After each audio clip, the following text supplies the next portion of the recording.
messed up, no. Bad news is to beat your home, nigga. Yeah. Who gon' get on his ass real quick one time? 144, baby. Run that shit up, Trey. They said you get on, you gon' represent. I said of course. Soon as they crank that beat, I ride that bitch just like a horse. She about to go dumb, yeah, bitch me a whole car. You ain't know they call me Obi-Wan. I come with the force. You gon' ride, yeah, of course. Get it lit up like a torch. You either low or this low, so that bitch is either or. Yeah, I know them niggas ain't cut like that. I swear I'm to our core. Wait up, let me make a call right quick. I'ma start another war. I was hurting when she left, but I don't care about anymore. I need a Vaselina like my Nina Puffer bar. Took a Zoc, watch the dark. Matter of fact, lock the door. Any problem, let them come. We gon' snatch they soul like Shang Tsung. Put them out of service, keep them tools like Miss Hopper Free. Try to hold me, it's way too late. I'm headed straight to the safe. Throw that one up like a trophy. I'm that nigga, ain't no debate. Told them boys we taking over. Call them up like set the date. This shit a piece of cake. Yeah, my bitches came from Whole Foods. Told them put on that top 3. Then bring me my house shoes. Don't make excuses, make moves. These niggas ungrateful, gotta show them U.P.K rules. I'm making hits like I can't lose. They said you get on, you gon' represent. I said of course. Soon as they crank that beat, I ride that bitch just like a horse. She about to go dumb, yeah, bitch me a whole car. You ain't know they call me Obi-Wan. I come with the force. You gon' ride, yeah, of course. Get it lit up like a torch. You either low or this low, so that bitch is either or. Yeah, I know them niggas ain't cut like that. I swear I'm to our core. Yeah, I just got off the call. I'ma start another war. Spit a plate up with my niggas, get your knife and your fork. He ain't locked in with the count and with the speaking to me fart. Yeah, I just took the floor. Ain't no cowards in my campaign. They can't stop the campaign. Tell them bring the champagne. They know I'm a champion. They can see the outcome. Get them niggas bad, got them tied down and out there. Can't do with them steppers, niggas been down since day one. We run up the bands, bitch like Dylan. They say you get on, you gon' represent. I said of course. Soon as they crank that beat, I ride that bitch just like a horse. Yeah, about to go dumb, yeah, bitch me whole car. You ain't know they call me Obi-Wan. I come with the force. You gon' ride, yeah, of course. Get it lit up like a torch. You either low or this low, so that bitch is either or. I told you niggas, you ain't cut like that. I swear I'm to our car. And I just made the call. We gon' start another war.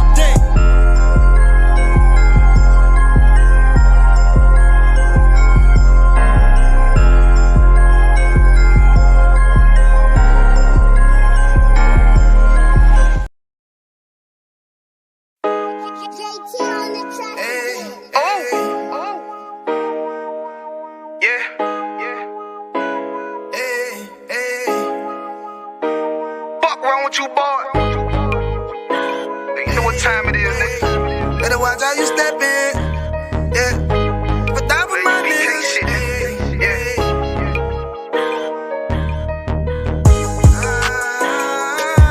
A minute, yo. Got my nigga Rewan with me. But that was my niggas, it'll be an honor. You know what I'm saying? Under commanding general, your honor.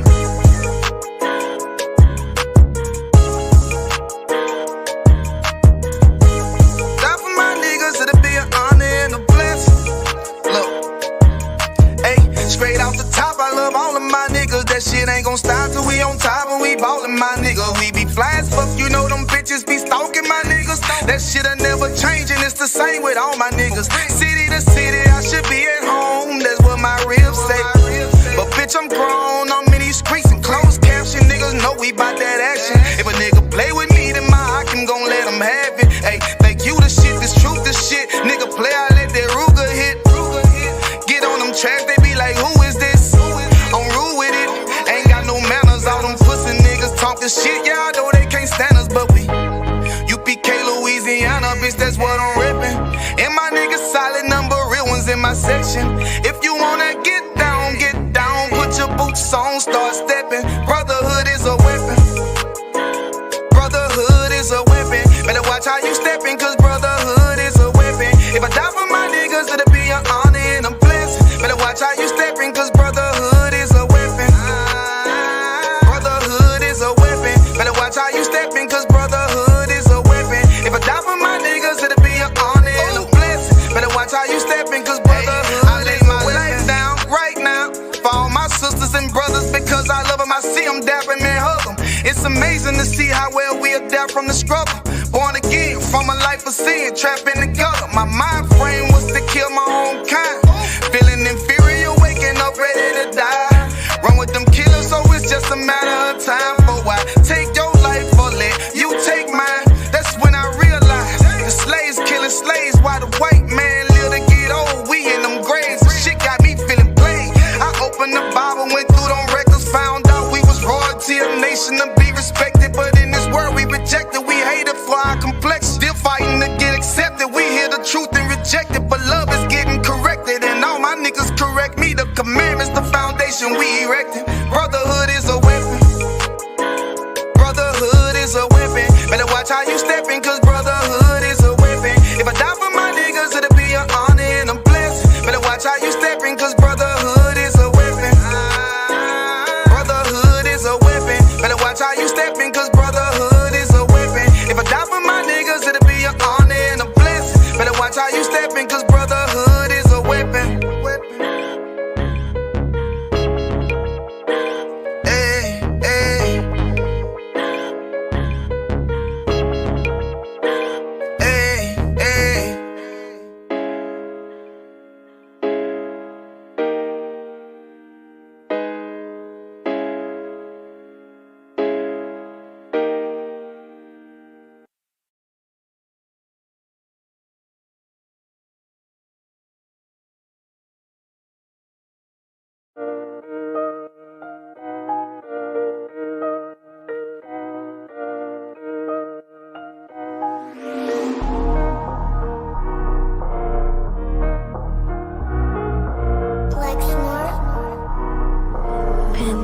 The beat. I don't know who, somebody need to hear this. Y'all don't speak Hebrew, that's Yiddish. How the fuck you try to label us anti-Semitic? We the Israelites, blacks, native Hispanics. The Germans getting locked up for the Holocaust. Meanwhile, black people still up in the Holocaust. 100 million of us died in the transatlantic. 6 million died, y'all want the world to never forget it. You can never be a Jew, you a Ashkenaz. This ain't a star dum-dum, a gun that would die. Yeah, Yeezy told the truth and got ostracized. Not one person in the Bible had on a yarmulke. We was slaves in America like we was in Egypt. Y'all don't even fit the curses in the Torah neither. Y'all was blind to the truth, I had to make it clear. How Jerusalem, your land, your people came from Europe. That was 1947, your menorah got 9 sticks, it's really only 7. Yeah, it's us against the world, Armageddon. This what happened when you inherit lies from your ancestors. Y'all the synagogue of Satan with them black hats. Your whole nation sitting ducks, Aflacs. Bunch of thieves and culture vultures, ain't nothing kosher. To tell the truth, you vagabonds don't have a culture. Macedonia, Alexander and Philip, you a convert, so tell me, how the fuck is you Israel? That don't make you the people just cause you litter. Why my people can't hate your people like y'all hate Hitler? All the prophets was black and was called nigga. Y'all don't even fit the description that's in the scriptures. Abraham, all the way down to Jacob, we the real Jews. Y'all don't study Christ, y'all follow the Talmud. Keep it real, yeah, let's keep it real. Cold hard truth, it give you chills. Say y'all Jewish cause y'all ain't really them. About to do them like Hammond, it's the Feast of Purim. U.P.K undefeated, this an easy win. We was born fighting, y'all the evil twin. Jacob took hold of his heel, then out came his little red bastard, they kosher deals. It's only 12 tribes, y'all trying to make it 13. Esau despised his birthright, the Lord cursed him. He ain't the devil, who is? I'm still searching. Ask your rabbi, why he get them babies herpes? I don't know what's worse, that or you claiming that you a Maccabee. I'm about to cancel, everybody try to cancel ye. I ain't afraid to speak, this what I do. They riding to the core, I'm just judging them by their fruit. Cause they ain't suffering curses. If I was carnal, I promise I'd punch you in person. I know this an uncomfortable subject. They making millions off our culture and black people suffering from it. Yeah, they don't believe in Christ, they the Antichrist. Make a living off of niggas, they a parasite. I ain't afraid to tell the truth, niggas terrified. I'm about to go DEFCON 4, I ain't satisfied. That is proof. That is absolute proof that they know we are the real Jews. That's absolute proof. Now you got the records. Go find me a white Jew on any archaeology in Egypt anywhere. You will never find a piece of archaeology with white people as slaves in Egypt. So don't tell me that they were slaves and it's their identity, and they know it.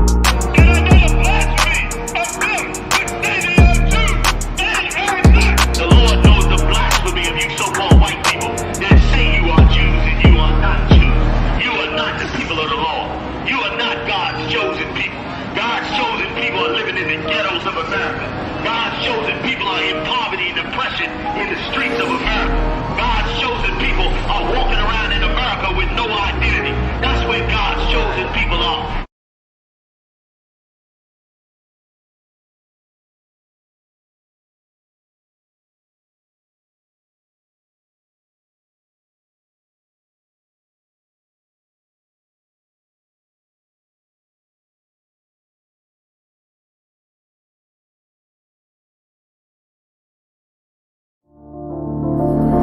Back roll.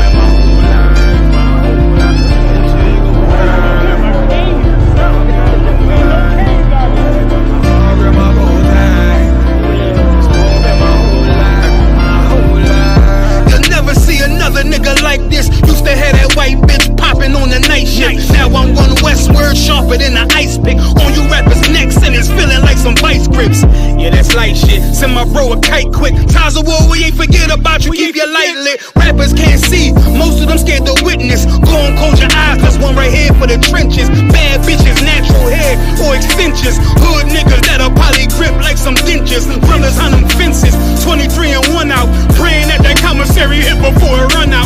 Bitches on the gram, dog filter with their tongue out. Couldn't stay home because they found the dugout. Closed casket, burner in the low jacket. My co-captain, riding on these whole rappers, my hoes fabulous. Now I don't mean that derogatory, but I'm a player and there's no my women riding for me. I avoided Maury, I got 2 jets. If I can't make it through for them, then I'm useless. Sit down that roof, Chris, with a couple bosses. After the war, just to count our losses, it's not many. You see a smile on my face, but I'm not friendly. Gun on my waist, sipping white Henny. I just hope this shit go right. Living in the dark, you don't know light. Gotta got my heart grip, my bow tie. Waiting on the squab in my whole life. I just hope this shit go right. Living in the dark, you don't know light. Gotta got my heart grip, my bow tie. Living in the squab in my whole life. My whole life. It's so melodic. When I be dropping this ebonics, this ghetto phonics, it got me on the level supersonic. My bomb atomic, and you know where you can find me. Somewhere probably folding this paper origami. My name is pure as the Dasani. My wave is like a tsunami. I went from 0 to 100, feeling like Ricky Bobby. I made a deal with the Reaper. Got a couple wives, they some keepers. Talk a lot of shit, but you can't walk a mile in my sneakers. Bitches go to Miami, come home with change features. Now she got a BBL, her ass fatter. Trying to show up all them niggas that laughed at her. Now when they see her, they only wanna fuck her. They just wanna touch her, they don't wanna cuff her. They just wanna come and kick it with her like a punter. Turned her to a runner, now it's all aboard the train. Fenty on her face, but it's not concealing the pain, it's a shame. So I'm in the hood like some rap snacks. I know niggas kill you and your mama for a scat pack. Dark tint, matte black, they do it for half that. Had you like 90s Missy in a fucking trash bag. I'm from Philly, we don't do bank accounts, just cash app. I spit a verse and I just watch the time slow. This that God flow, this that shit that rappers die for. This that uncut Taha Wall straight from Pablo Escobar. I be at the bar like Moscato. They think it's effort, but no, this that block work. Make the countermeasures, take pleasures, making an op hurt. Lightest in the sky, cause every verse is a concert. My mind work at speed y'all can't fathom. Listen to the words of a champion. It can't, the streets need another anthem. I just hope this shit go right. Living in the dark, you don't know light. Gotta got my heart grip, my bow tie. Waiting on the squab in my whole life. I just hope this shit go right. Living in the dark, you don't know light. Gotta got my heart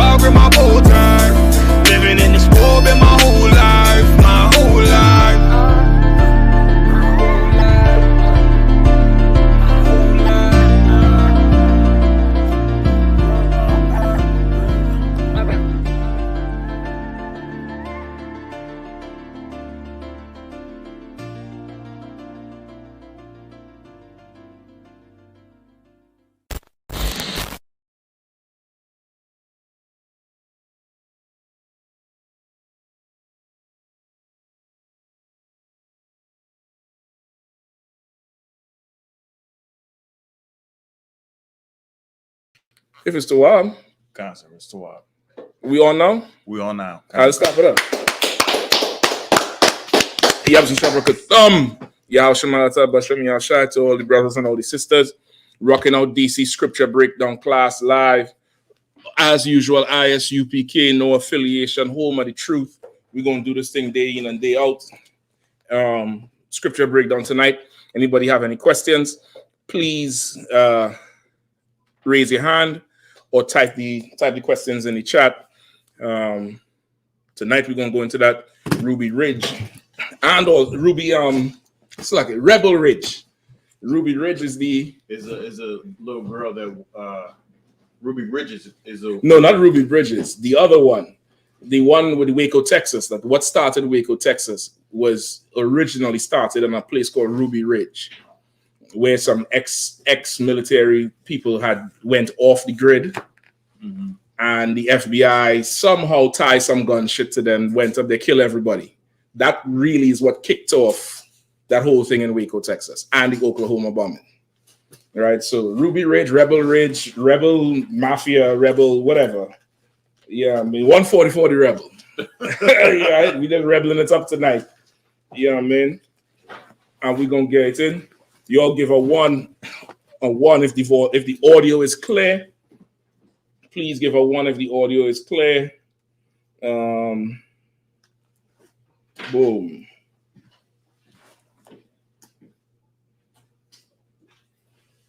Anybody have an extra apocrypha? May have. Where's my damn apocrypha? That ain't gonna work. Hold on 1 second. Shut up, sir. You have it since I'm done.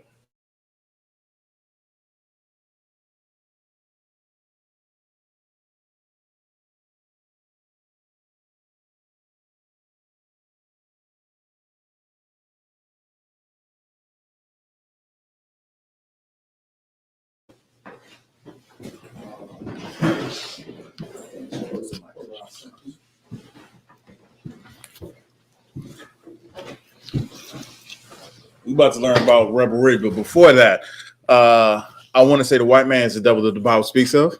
That's right. I heard some lawyer talking to somebody else, right? And this devil lawyer was saying how when she was in law school, 7 out of 10 of her classmates were currently on drugs. You know what I'm saying? This the lawyers. You know what I'm saying? 7 out of 10 lawyers or law students was popping pills. She went further to say that that it's even higher, like in the courthouse.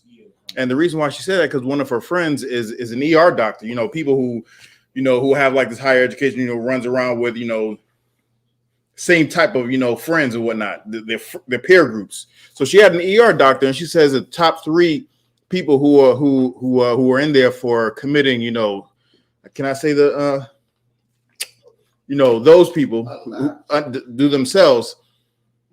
It's cops is number 1. We all know that. Commander General Yohanna has brung that out many times. Then you got lawyers and you got doctors that are doing it to themselves, right? So she was saying how that in between sessions and whatnot, when the lawyers are doing whatever they're doing, they're going in the bathroom and taking a bump. They're going in the bathroom popping a pill. It's crazy how lawyers is trying to get their clients off of drugs while they're getting high in the bathroom during the trial, in between client sessions. Their eyes are, pinholed. Is that what it is when you're high? Oh, I wouldn't know. Right. Don't tell on yourself. But yeah. These lawyers are high in front of the judge. And you know who the judges are? They're former well, not former, they're lawyers themselves. That studied law and practiced law for X amount of time, and they went and go ahead and do these horrible, atrocious things. Like yo, this is our supposedly our this is our court system.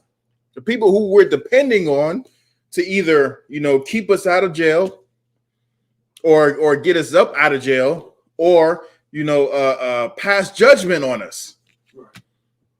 These cats is high. Going in the bathroom between client sessions and or in between the breaks. Let's take a 15-minute recess. Boom. What they do, they go and get high. They go and get high, trying to, all the while talking crap to us, talking crap about us, saying how we deserve to be in jail. You know what I'm saying? Because we're just a menace to society. But they're out there, with the long pinky nail, taking a bump. Who's that? Lawyer, sir. Slack. God damn. The lawyers getting what they doing lines or times? Both lines and times. God damn. I was saying how I heard a lawyer say that when she was in law school, 7 out of 10 were popping pills. 7 out of 10 of her law students. You can't get through university, brother, without tremendous discipline.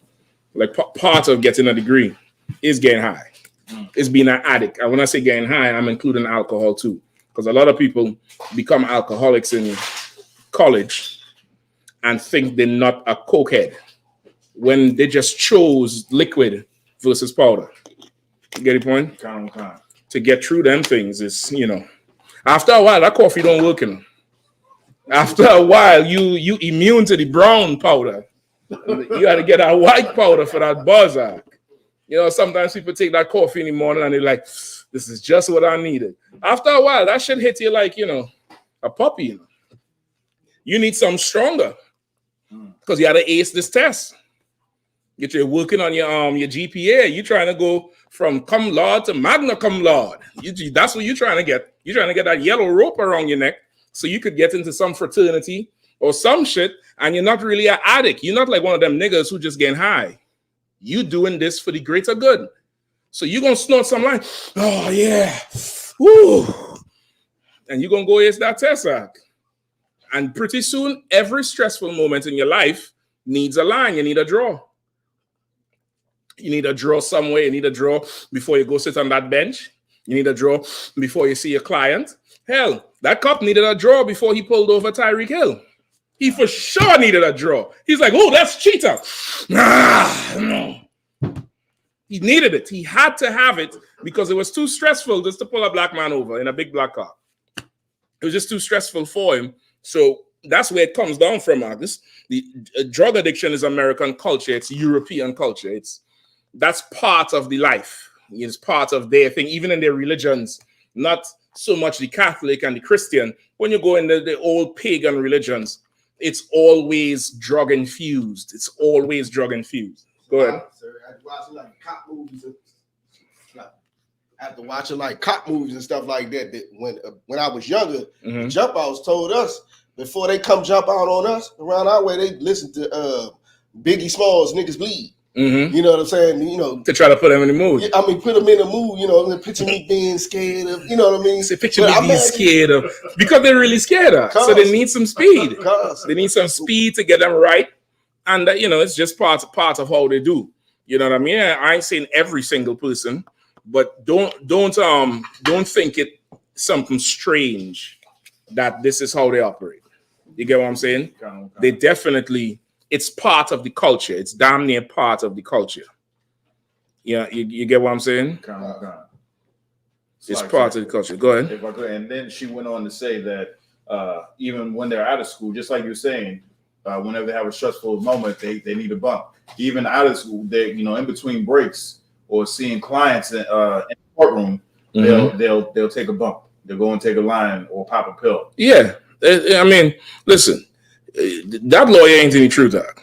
If that motherfucker could get them charges dismissed, man, I'll leave 10 on the table, do what he wants with it. I don't give a hell I don't give a damn what you put in your nose. Let's make sure them charges is gone.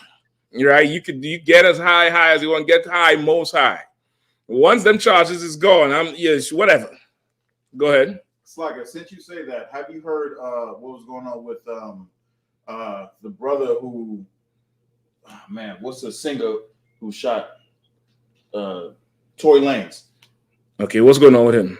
He had mixtapes in prison. He was releasing them, and then they raided his cell and then took all his studio equipment.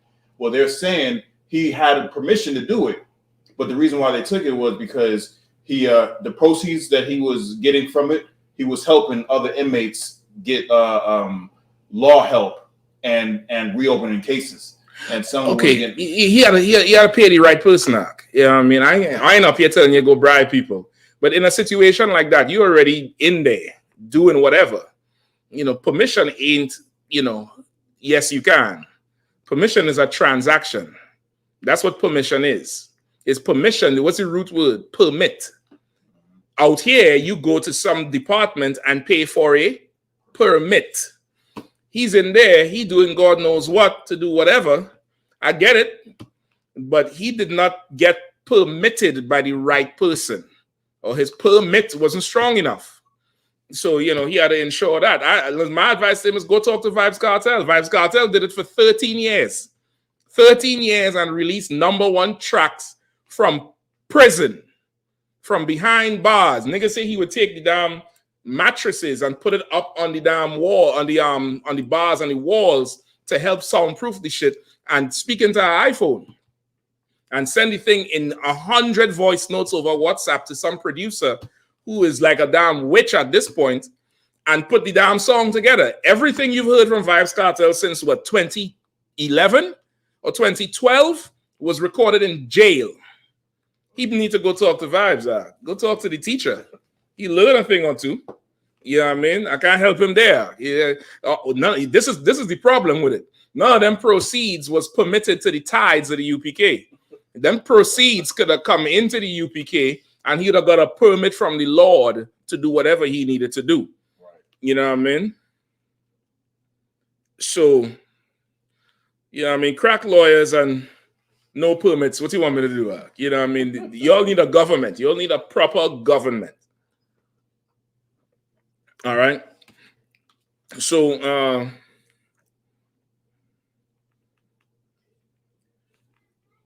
what we have for questions, if anybody has questions. If not, we'll get into, you know, a little bit of the topic. Remember, I'll send you an article. One of you brothers, I'll send it to for that incident that happened in Trinidad.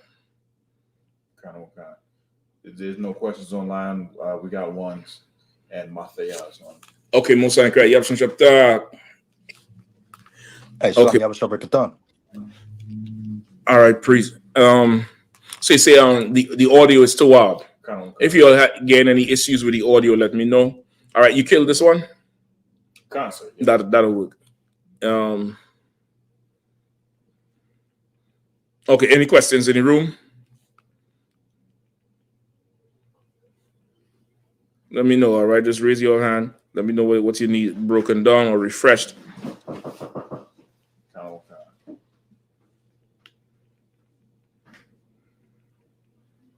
Can't see.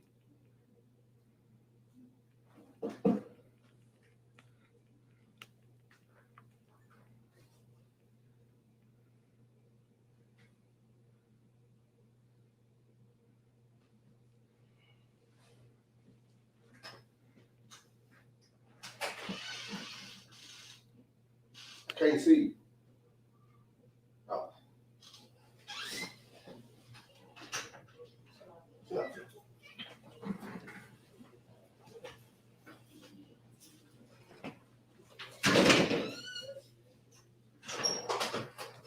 So lucky, you'll be with me one.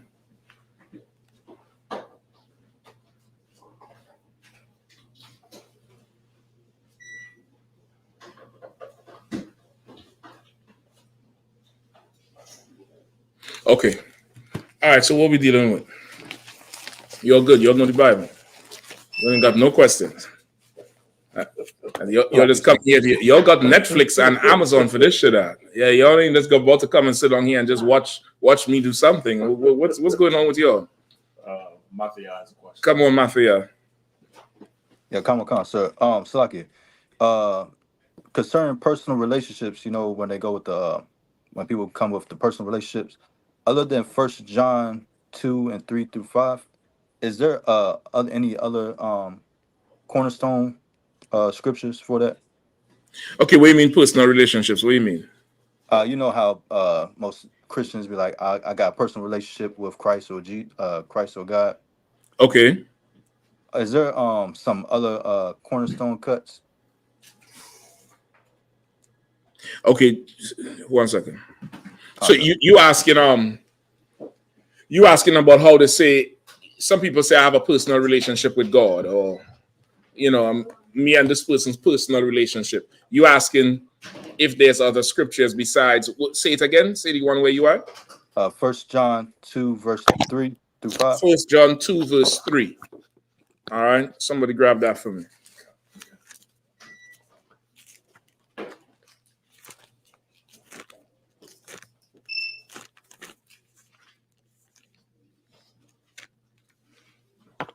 It's 1 John 2 and 3. And hereby we do know that we know him if we keep his commandments. Okay, what are they saying about this one? Huh? Like in reference, they when you bring up a scripture, or you know about like commandments, that they know my heart, or going into the whole, they know I have a personal relationship with God, and knowing that they when you read the scripture and it's them breaking the law, but they like, well, I have a personal relationship. Okay, so you asking if this could be used, or you saying they use this? I was saying, other than this being used to cut them with, or bringing the scripture up, is there any other, like, is there cuts? Okay, I would not I wouldn't use this, because this is okay to use, but it doesn't drive the point home. Shapat, hit the light for outside. Is it on? I appreciate that, brother. Right? This wouldn't be this wouldn't drive that point home that you trying to make. You know what I mean? Come. So okay, you could start with this one. Let me see. Hold on.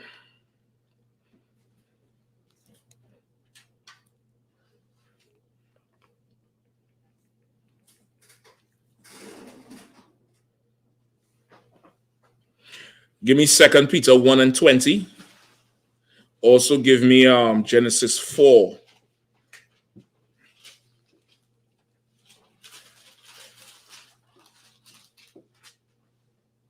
Give me Genesis 4, and let's start at somewhere around 10.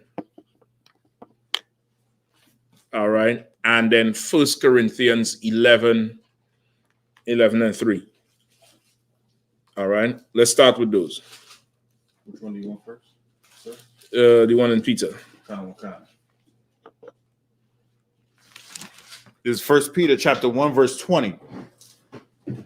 For verily was foreordained before the foundation of the world, but was manifested in these last times for you. Hold on, 2 Peter, Salaki, brother.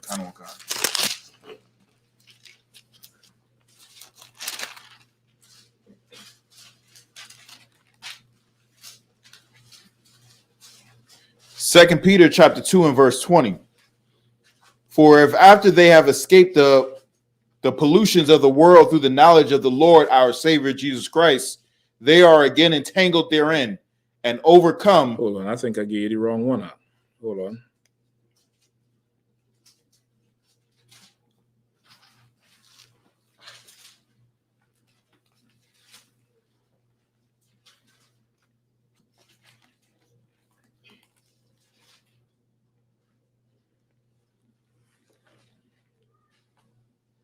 Second Peter 1 and 20. I think you read it. You're reading the wrong one.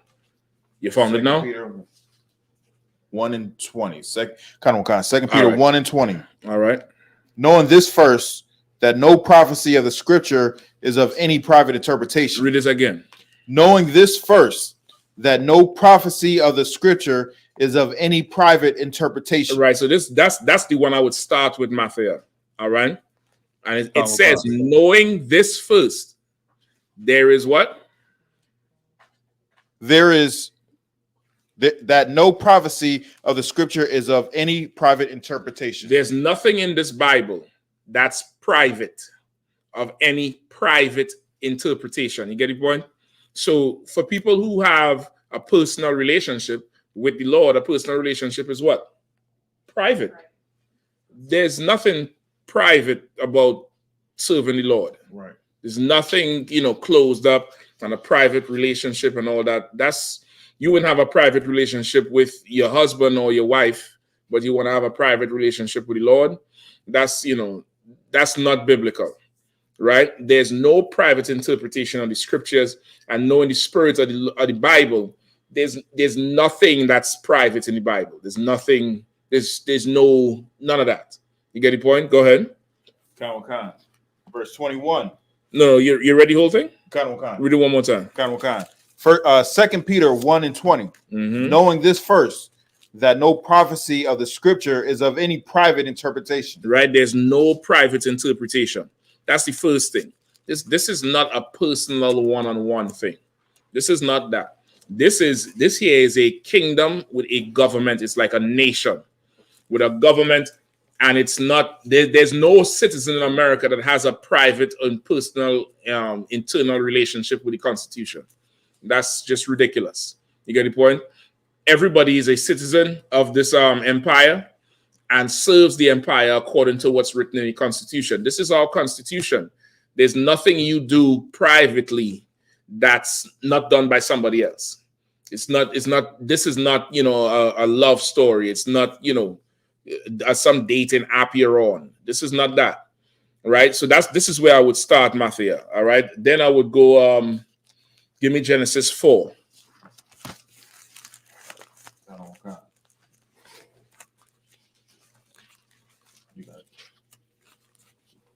Genesis chapter 4 verse 10. And he said, what hast thou done? The voice of thy brother. Exodus 4. I apologize, brother. Exodus 4, not Genesis. All right, Exodus 4 and 10, not Genesis. My fault, brother.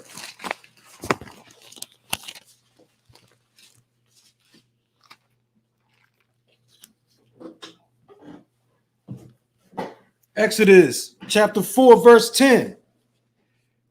And Moses said unto the Lord, O my Lord, I am not eloquent, neither heretofore, nor since thou hast spoken unto thy servant.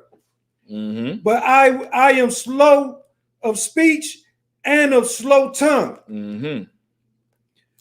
11. And the Lord said unto him, who have made man's mouth, or who maketh the dumb, or deaf, or seeing, or the blind? Have not I the Lord? Right. So what was happening here? This is just a little backdrop, so you understand, Matthew. You might need to explain it to some idiots who you're trying to explain that they don't have a personal relationship with God. This is a backdrop of when the Lord was having Moses go out to talk to the children of Israel on his behalf.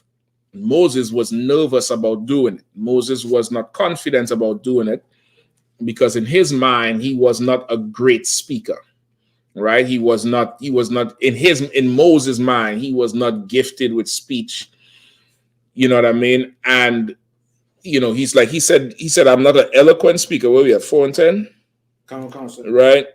He said, I'm slow of speech and a slow tongue, meaning he may have had a speech impediment, whether it was stammering or something that didn't give him the confidence to speak. And the Lord said, listen, man, didn't I make the tongue? Didn't I make the mouth? If I'm giving you this to do, I expect you to go handle this, right? So now skip me to verse 14. And the anger of the Lord was kindled against Moses. And he said, is not Aaron the Levite thy brother? Go ahead. I know that he can speak well, and also, behold, he cometh forth to meet thee. And when he seeth thee, he will be glad in his heart. So now, of course, because Moses did not want to go speak, he was, he was hesitant. The anger of the Lord kindled against Moses, and that could happen to everybody in their life, whether it's a brother or a sister. It could happen where the Lord wants you to do something. You know he wants you to do something, and you pussyfooting around, and he could get angry with you. You could piss him off because it's a disrespect to him as a father, where He's making the way for you, and you don't want to put your foot there. You don't want to go in that direction, and it's almost like you lacking faith in him. And he's like, listen, man, just do it. I'm telling you to do it. You could more than do this, and then you don't do it. It's like a disappointment to him. He was angry with Moses, but like any good father, he understood that he couldn't do it. After a while, of course, after a certain time, and he said, well, listen, man, you don't want to do this thing. Aaron is your brother, and Aaron could speak well. And look, he on his way to you right now, and I'm sure he's going to be glad to help you, right? So, of course, the Lord is fostering that brotherhood there, that whole bond of, getting this job done. You can't do it.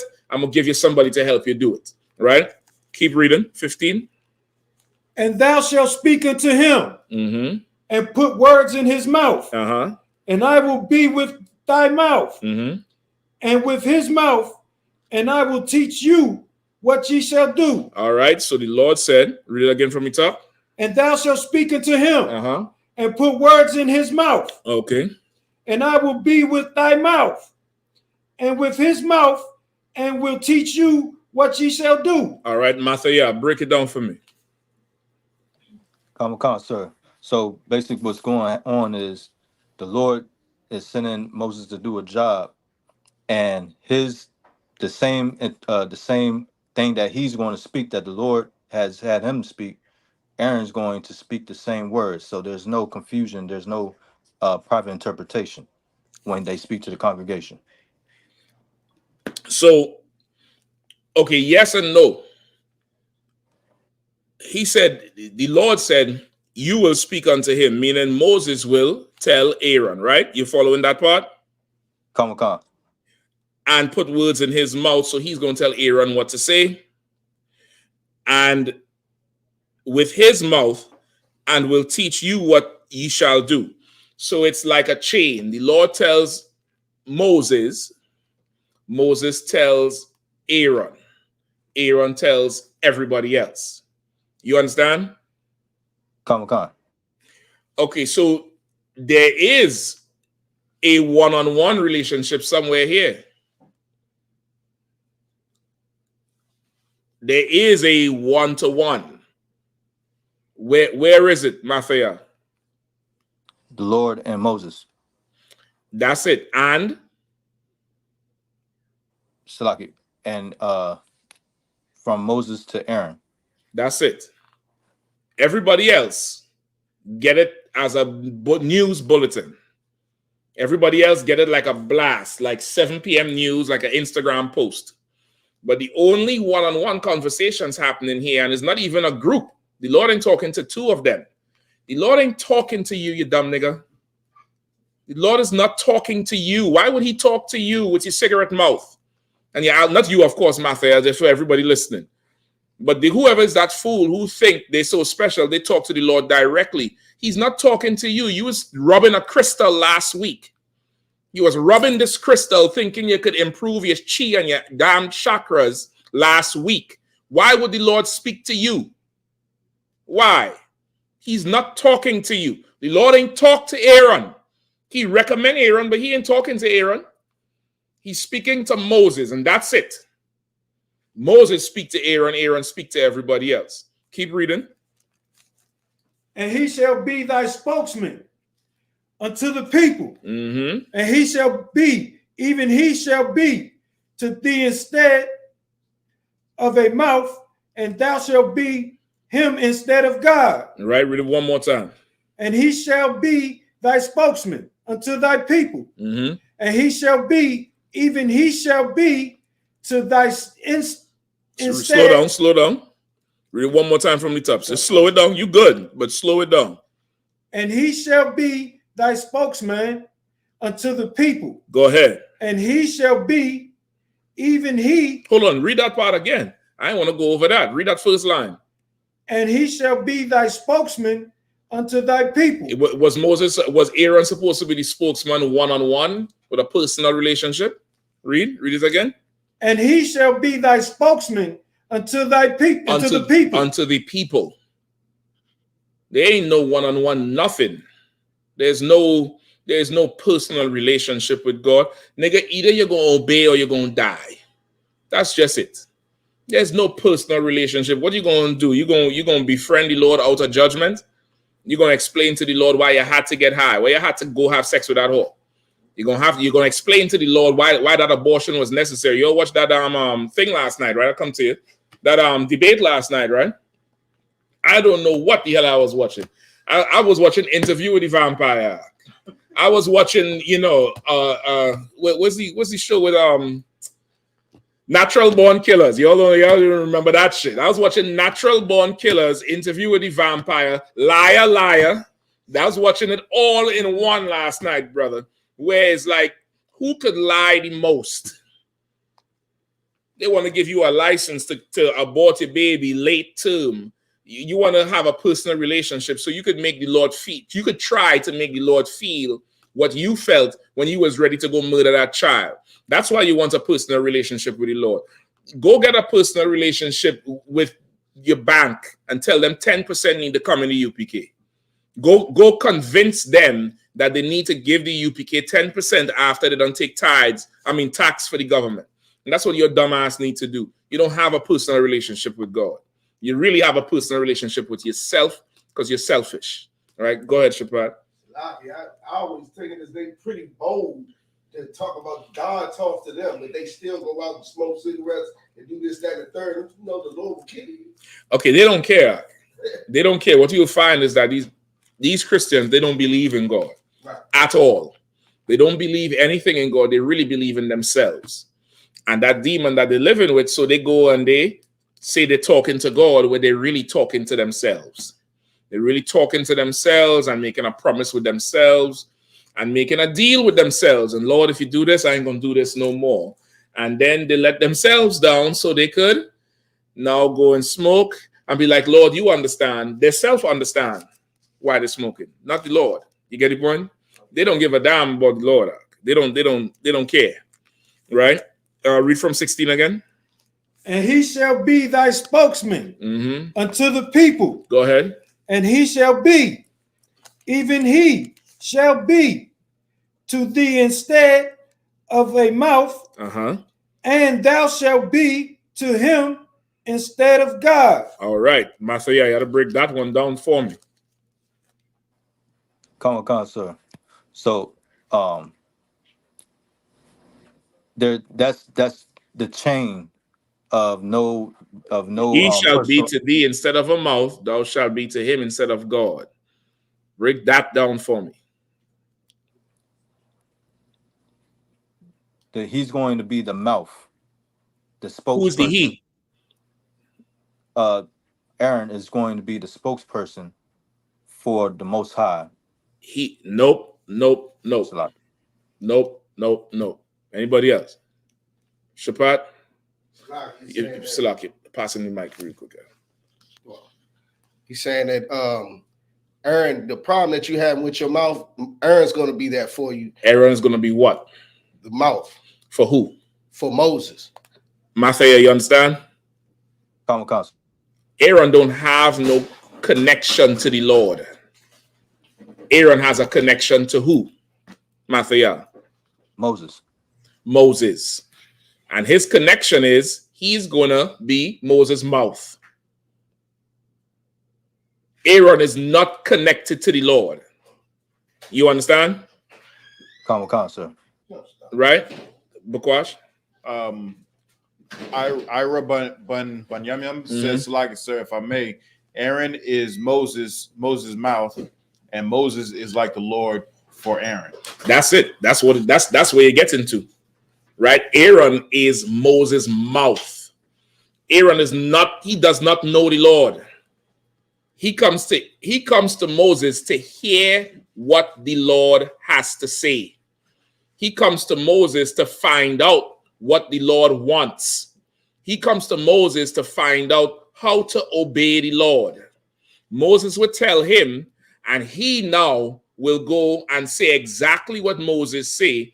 He will be Moses' mouth to the people. Aaron don't have not near connection with the Lord.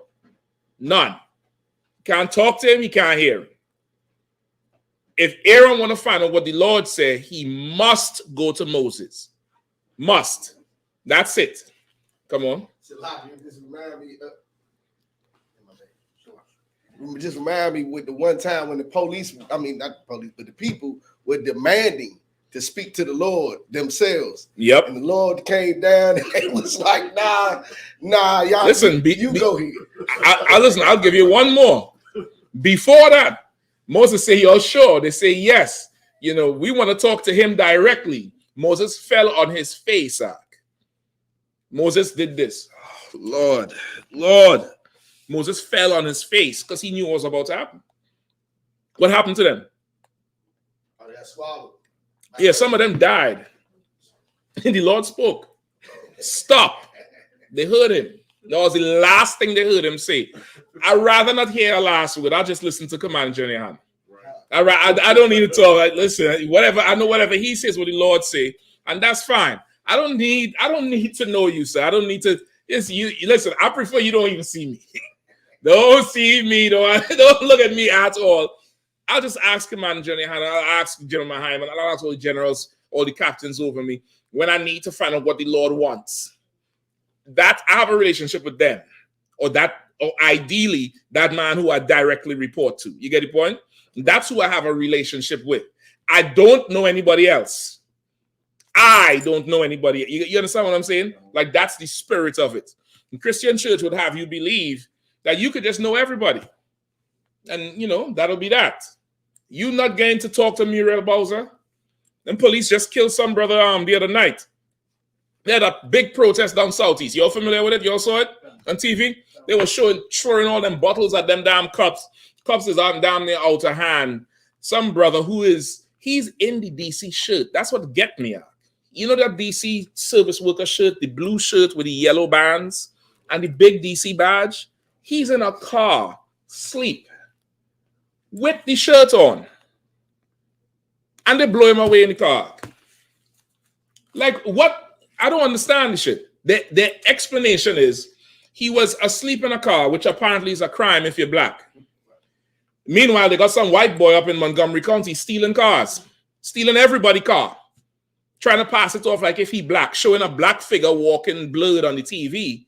But tonight, the mother come on the TV with the boy and say, yeah, he been stealing cars for the last 2 years of his life, blah, blah, blah. It's a white boy doing it. But they're showing a black image on the TV all week. This brother's sleeping in the car. Apparently, he's some violence intervention officer. He's trained on how to de-escalate shit, educate people on violence and all that type of stuff. He has a gun on him. He's sleeping in the car. He wakes up. The officer has the gun on the window. His training kicks in. He grabs the gun. If you know anything about how them Glocks work, you grab that slide and squeeze. He could squeeze until Christ come. That shit ain't firing. The officer says he tried to grab the gun. The rest of them blow him away. This brother is dead in the DC uniform. Now, until they come out and say, well, he stole the uniform, stole the gun, I don't know what they're going to come out and say. I'm going to take it back. Go ahead. Get the mic to the sister, Shapat, if you don't mind, please. Go ahead, sis. I went to school with him. He actually worked for the crime. For the crime, that's his job. He was like unconscious. So like when you wake up, your instincts gonna naturally like raise your hand because they didn't even give him a chance. They didn't give him a chance. And listen, this is the thing. He's tired because he working for them bastards so goddamn much. He in the car sleep. What? A nigga can't sleep? Nah. Go ahead. 2 out of 2, sis. Where was the gun? If the gun is on his hip, he's in the car, how do they see the gun on his hip? However, he had it. Because you could see it on the tape, on the body cam. You could see the Glock on the body cam. But, okay, even if he had it on him, how is he reaching your gun from in the car? And sleep. The window is up. The cup is like this on the window. And you see when he wakes up, he can't be that outside because he reach for it like you would be trained to reach for. If you ever trained to disarm someone with a gun, you reach for it like that. He ain't come out the car and try to snatch the gun from the officer. You get the point? He ain't do none of that shit. But brother, we live in an absolute hell. We are living in absolute hell. So lucky, get the mighty sister again. We trying to raise the level up in here. Brother walking all over the floor like he is Maury Povich or Oprah.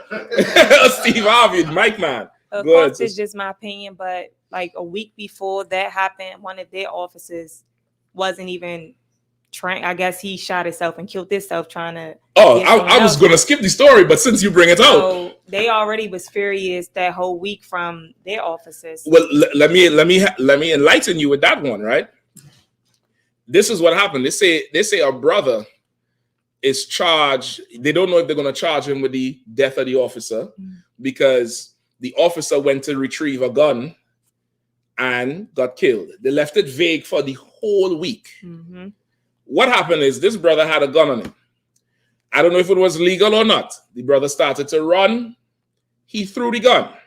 He got on some scooter and rolled to hell out. Somebody picked him up on a scooter. Mm-hmm. Later on, they find out that the person who picked him up was a family member.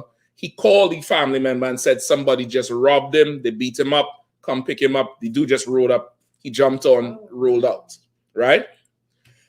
The gun is somewhere in a sewer or some drain or something. This officer goes down to try to get the gun. In getting the gun, pulls the trigger, kills himself.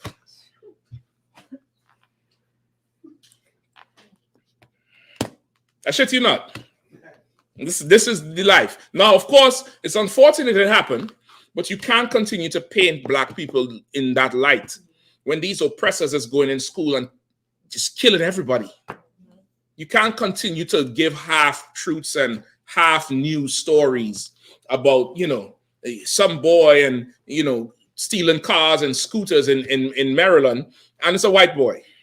You can't say, well, a police officer was shot tonight and a man is in custody, a black man. Of course, they show the picture, and, he's awaiting. We're waiting to see if he'll be charged in the death of this officer. When you had to prove the gun was on him, you had to prove it's his, you had to prove whatever, and that cop just, was careless with the shit. That's all. It was an accident. It was him. Now, of course, they're going to try to pin it on him and say if he didn't have it, all the extra shit. If he have enough bread, he get a good, Jewish lawyer, he'll be out. He'll be done. He'll be out and fine. It's not a problem. But brother, we have a serious problem in our community, and it comes because we lack understanding of what's really going on. We don't understand it because we think everybody have a personal relationship with the Lord, and that's not how it works. That's not how it works. You don't fear the Lord, but you might fear that father who would come in the house. You might fear that person who you have to answer to on a daily basis. That might strike fear into you. The Lord mightn't strike fear into you, but making that phone call, you stuttering on the phone. What happened was, you need that. You need that to straighten you up. You need that thing. Because if the Lord had to talk, you're going to die. You understand? Aaron doesn't know the Lord. Aaron knows Moses. Aaron knows a nigga who knows the nigga. Everybody familiar with that part, right? Say, you know him? Nah, but, my uncle, cousin, stepdaughter, father, mother, sister, brother, cousin, uncle, funkle know him. You could put a word in for me? Yeah, nigga, I'll try. That's our life. And that's how life should be. And it'll run real smooth. You know why it would run real smooth? Because you need to be good with that nigga. So he could be good with that nigga to put a good word in for you. You wouldn't be like, man, F you all. I could talk to him myself. Which is how Christians are. Christians would just bogard the whole nation and the whole brotherhood and forget about it and think they could talk to the Lord directly. When it's not going to get you anywhere. That's just not how life works. Right? The Lord practices nepotism, nigga. He knows somebody, and then somebody had to know you, and somebody had to know somebody had to know somebody. That's the UPK, that's the Bible, that's life. You're not gonna just call anybody. It doesn't work like that. Let me get 1 Corinthians 11:3. Matthew, are you following? Come on, sir. And Salaki, if I may too. Come on up. This scripture goes along with pretty much the inquiring of the Lord, right? You can use that for that part. You could use that too. Well, once you break this part down, because this part here is really good after 2 Peter. Really, you could jump right here if you want to and go 2 Peter after. But everybody knows Moses. Everybody knows Aaron. Nobody knows this thing here. The Lord said Aaron would be his mouth, and the Lord said that Moses would be God to Aaron. When Aaron wanted to know about God, God was Moses. God wasn't, I have a private, I could go on, Moses, I could go on a mountain just like you. I thought there's a burning bush over here. And everybody got a burning bush now. The Lord ain't got time to talk to everybody, man. He talked to somebody, you talk to that nigga. And that's it. So you could use that part too, all right? Come. No sweat. Give me 1 Corinthians 11 and 3. 1 Corinthians chapter 11, verse 3. But I would have you know that the head of every man is Christ. Mm-hmm. And the head of the woman is the man. Mm-hmm. And the head of Christ is God. Right. I would have you know the head of every man is Christ. The head of the woman is the man. And the head of man, the head of Christ is God. That's life. It's a straight line. It's just, nobody could jump. The child want to know something, ask mommy. Mommy want to know something, ask daddy. Daddy want to know something, ask the man over him. The man over him asks Christ. Christ asks the Lord. Even our prayer. The Christians is so stupid, Mathia. What do they say at the end of every prayer? In Jesus' name. Oh, so wait, hold on. If I have a personal relationship with God, what the hell I have to say in Jesus' name for? Right or wrong? Right. Why do I have to invoke the name of the Lord? Like what they say. They're so goddamn stupid. It's ridiculous. They don't believe nothing they do or nothing they say. You understand? Come on, sir. Go ahead. That was heavy. That's all I Listen, that headpiece is heavy. I gained my inspiration from that headpiece. I need y'all to see that headpiece. Come on up here. Let me see that. Let's show them that headpiece, brother. Right now, you don't realize I'm predisposed to the right. Look at that thing there. Sure, that's the glory of the Lord passing in the chart. Listen, he had it. Woo, boy, it's at 144. Listen, that was heavy. That was heavy, brother. I see you, Shapat. I see you winning over there. You get the point? Like they're just idiots. They're stupid and don't know any better. They're about to go vote this damn white woman in there, thinking she's better than the white man. And on any day, everybody will know the oppressor's woman is worse than the oppressor. It's absolutely worse than the oppressor, and she's not going to do anything to help nobody. The broad done put on a damn accent talking to black people, then the same speech talking all proper. I couldn't believe this shit. I thought somebody AI the damn thing. I couldn't, they just do that AI where they show the celebrity, they'll say the first two words and they cut the pictures and there's the AI talking and they're saying some old wild shit and people believe it. I thought this thing was AI. I couldn't believe it. That's the person who trying to tell you they have a personal relationship. You have a personal relationship with Kamala Harris, Trump, anybody? Hell no. So why would the Lord be any less? They're just stupid and ridiculous. And now from there you could go anywhere with it. Come on, the water, sir. All right. No sweat at all. Any other questions? Or we good to go? Rebel Ridge. I know y'all done max out the whole Netflix.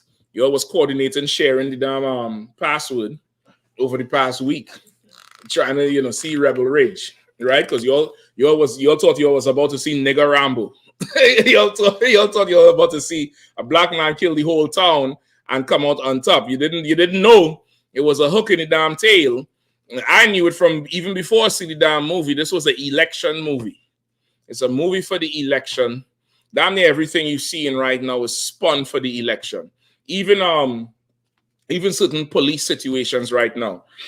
In DC, they just said this week, I don't know if you all remember this, this was about 2 years ago on Georgia Avenue, just around where Jefferson and 13th Street is, their cross on the backside of Georgia Avenue. This brother was driving a moped through DC. The police was chasing him. I don't know if you all remember that. They chased him through the alley. He came out on Georgia Avenue at the same time another car was coming. I think the car hit him and pinned him under the car. The cops took a little while. He ended up dying. This was about 2 years ago. Somebody Google it up and get the names for me, all right? the brother's mother was, very active about it because at the time, I think still now, DC has a no chase policy like in many cities. There's no chase. They hate all these young black boys driving these, two-wheelers and all-wheelers, ATVs and all that type of stuff. Sometimes the brothers do it in the summertime or if it's Labor Day or whatever else. And this brother was riding through and they say he was reckless, this, that, the other, but there are footage of them chasing him through the alley. What happened is these cops went and lied and said, I forget exactly what it said, but it came up with a reason why they needed to chase him. Whoever, go ahead, Shapak. Two Washington, D.C. police officers were found guilty in the death of Karan Hilton Brown during a police pursuit on October the 23rd, 2020. Hilton Brown was driving an electric scooter without a helmet on the sidewalk when two Metropolitan police officers attempted to stop Hilton Brown. Right. That's the clean version of the shit. They chased the brother all the way through. And for some of these cops, especially when they're not from DC, these oppressor cops, they're coming from Utah, Colorado, somewhere, and they're all jacked up. And this is like a game to them, like hunting, like, just, going through the concrete jungle, and we're going to round these chimpanzees up. Go ahead. Sir. Our watcher says, Mayor Bowser said no comment when his mother mentioned it. Exactly. I was just about to go there. They had rallies and stuff, and the media was interviewing the boy's mother. Bowser came up there, not to the rally, but the media asked her about it because this case became kind of big because of the no chase policy, and they asked her if she spoke to the parents, and then she said yes, she did. And then they asked her something else again and say, well, what did you say to them, because they don't seem to understand what the hell is going on. And she immediately went off on the media. And I think the mother somehow say something, and she disrespected the mother too, like, I ain't talking to you about that, something real crass, real whatever, where she would never do that to black people. So of course this happened in 2020, height of COVID. Well, not height of COVID, the same year of COVID. In October, this week they say that they're charging them. Both cops is facing 40 years in jail. I think they're getting sentenced. I think they done found them guilty already. Why wait till now? Why wait till months before the election on a police killing, and they didn't even actually pull no triggers? This is all election. This is to drive the whole thing home of the race card and this and that. Everything from Sonia Massey all the way through. They was leaving. If you watch that tape, they was leaving the damn house. And that one cop went back and started to damn near Mac to her. So who are you living with? Is there anything else you want me to do? You sure? He was trying to get in the house. And even after outside with the other cops, he said, yeah, don't worry about it. I set that thing up real good on the body cam. So everything you see now this is election tactics and tricks. And Hollywood has long been in bed with certain government agencies, the FBI, the Pentagon, with making certain movies to get certain things driven socially, right? So this, come on. That's a lot. So how you were saying that they think it's a game, game hunt us down. A friend of mine, we called him Chicken. His name's Terrence Sterling, and I remember 2017. They chased him down with a motorcycle on a bike, and were given the order to stand down and stop, because it's a no chase order. They pursued him anyway. And then when he lost him, but he got away where they couldn't chase him no more, the officer rolled down the window from the side like Boys in the Hood, leaned out the window and shot him. Listen, it was worse than that. They ran him over on the bike and pinned the bike under the cruiser. And while he is there, opened the door and blasted him. It was a white cop. I remember that good. I remember that, brother. And I think that happened right in the heart of DC on Mass Ave or New York Ave or something. Yeah, this was in the heart of DC. Yeah. So for them, this is not, they're not so gung-ho about, Colt, that little, transgender, LGBTQ member who shut up the school in Georgia. They're not gung-ho about him, Mark. They're not gung-ho about, John T. Holmes, the Joker from our Colorado. They're not gung-ho about what's the one there from the church, the AME church? Little blonde hair boy who went in there for the church prayer and then shot everybody after. Dylan Roof. Dylan Roof. They're not gung-ho about that, brother, but they are excited over Tyreek Hill. They are excited. Like that cup needed to be put down, brother. Put down like a rabid dog. Not anybody go and do something to him. But like how a dog would be roaming and doesn't have an owner and wouldn't be brought to heed, you have to take him out. He had to be taken off that force. He had to be stripped. You send him for psych eval or something. Go ahead. It's like if I could, those that Tyreek Hill situation, they're here because of him. They were there doing the crowd control because of the game, because of him. Listen, I personally think they had a bet. I think them niggas had a bet, and they was just trying to make sure he don't perform so they could win, 50 over under whatever the damn DraftKings to say. I think they had a bet on that game. Who they was playing? Buccaneers or somebody? Who they was playing? Eagles. I think it was Eagles, right? Salaki, Jacksonville, sir. There was okay. I thought so what team is he playing for? And Miami was playing Jacksonville. Well, listen, now they had some kind of in-state bet, and that shit went left out. You get the point? This is election year. You're gonna see it. You're gonna see a whole ton of stuff happening, and these politicians are going to use every opportunity to maximize themselves. They're going to use our chaos. They're going to use what happens to us to maximize things that's going on. So, of course, this movie was very, very deliberate. And again, Hollywood is, playing us for a fool. The history behind this damn movie, they were going to start that the African one from Stu playing Star Wars, the one who think he Denzel Washington. He was supposed to be the guy. And something happened at the last minute, and it didn't work out. And this dude came at the last minute. The movie almost didn't happen, but they pushed it to happen because this was an election movie. This was that it's one of those things to continue to drive what they play on, which is the race divide. You get the point? They don't want Trump because he's too racist, but they could peddle the racism so they could, be politicians forever. You understand? So y'all get the whole premise of the whole movie. Let me know if any other questions come online too. All right, y'all get the whole premise of the movie. This brother supposedly was going to bail out his cousin on some minor drug charge. Right? Police corruption in a small town, and of course it starts off with the cops run him off a bike, search him down, seize his money. Seize all the money. For some reason, this brother has about 40K in cash going to bail a brother out with that the bail is 10K. Shit just didn't make sense from the beginning. All right, but it's a movie. We watch it. No problem. So they take all his cash, seize it, saying, well, the cousin was on a drug charge, so more than likely this money was drug money.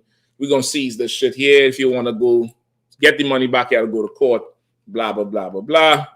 And it's, we'll go to racist South. I forget where it happened in the South. It was Alabama, Mississippi, somewhere. And he proceeds to get the full black treatment, full, hands down on the ground. I'm going to tase you. I'm going to do this to you, blah, blah, blah. To take his funds. He tries to get his cousin out of prison. Cousin, and he end up dying. I'm going to tell you all the whole damn thing. If you don't want to hear it, just leave the class, all right? Cousin end up dying in prison before the bail get to them, right? He made some deal with the sheriff, whatever. So now, as you're moving through, of course, the movie is supposed to give you that racial undertone, that tear jerk just 2 months before election. And don't be surprised, other movies come out like that too, right? But there's a deeper underlying theme in the whole thing. All right, it's very white supremacist, and white supremacy does not include white women. If you understand white supremacy is a male thing. It doesn't include white women. They'll go unalive you for a white woman, but it doesn't include her. She has zero rights with anything. It's damn near like she's oppressed under them too. I'm not saying this to say that she gets a pass. But I'm letting you know the whole spirit of white supremacy is that. So the undertone of it is this brother is coming to the rescue of his cousin. His whole main mission is this little cousin. He's ex-military ex-Marine Corps, some super duper special up G.I. Joe Rambo ass nigga, right? He ain't even staying in no hotel. He's staying out in the woods somewhere, camping on the damn top and just riding into town every day like nothing. You don't have no phone, don't use no phone, no bank account, nothing. Just straight up Rambo. And he's coming to save his cousin. He's preoccupied with this cousin. He has to save this cousin. He going, talking to the cops a certain way. And it's the whole thing of it is this cousin really is black people in America. It's your people. This is who we are on some bullshit charge, just being another number, being put into a system that's created by the oppressor. And the oppressor is there and just peddling black men into the system that's funding this small town, right? This whole town, by the end of the movie, you realize the town was bankrupt. And the whole thing with seizing the money was to fund the town. That's in the movie. Just take it a little bit bigger. This is America. They're using our bodies as batteries to fund this place. And without us, without oppressing us, they have no economy for anything. The police don't have a job if they don't seize money and just send brothers to jail for no reason. And because they're a small town, they don't have to report certain arrests. And if you know anything about the history of these small towns in Georgia and, in West Bumfuck somewhere, they could hold you just almost damn near indefinitely. If you know anybody who's from those type of small towns, you get arrested. It's not like you get arrested in DC and due process and you got to go see a judge Monday. You could be in there, a few weeks before you even see anybody. You get the point? You talk to anybody who's from that area, they'll tell you those stories are not uncommon. So first off, give me Jeremiah 15:5. All right. Also, to Bakwash, make sure you put a picture up of the thing up on the screen so everybody know who I'm talking about. All right? If there's any questions, please let me know.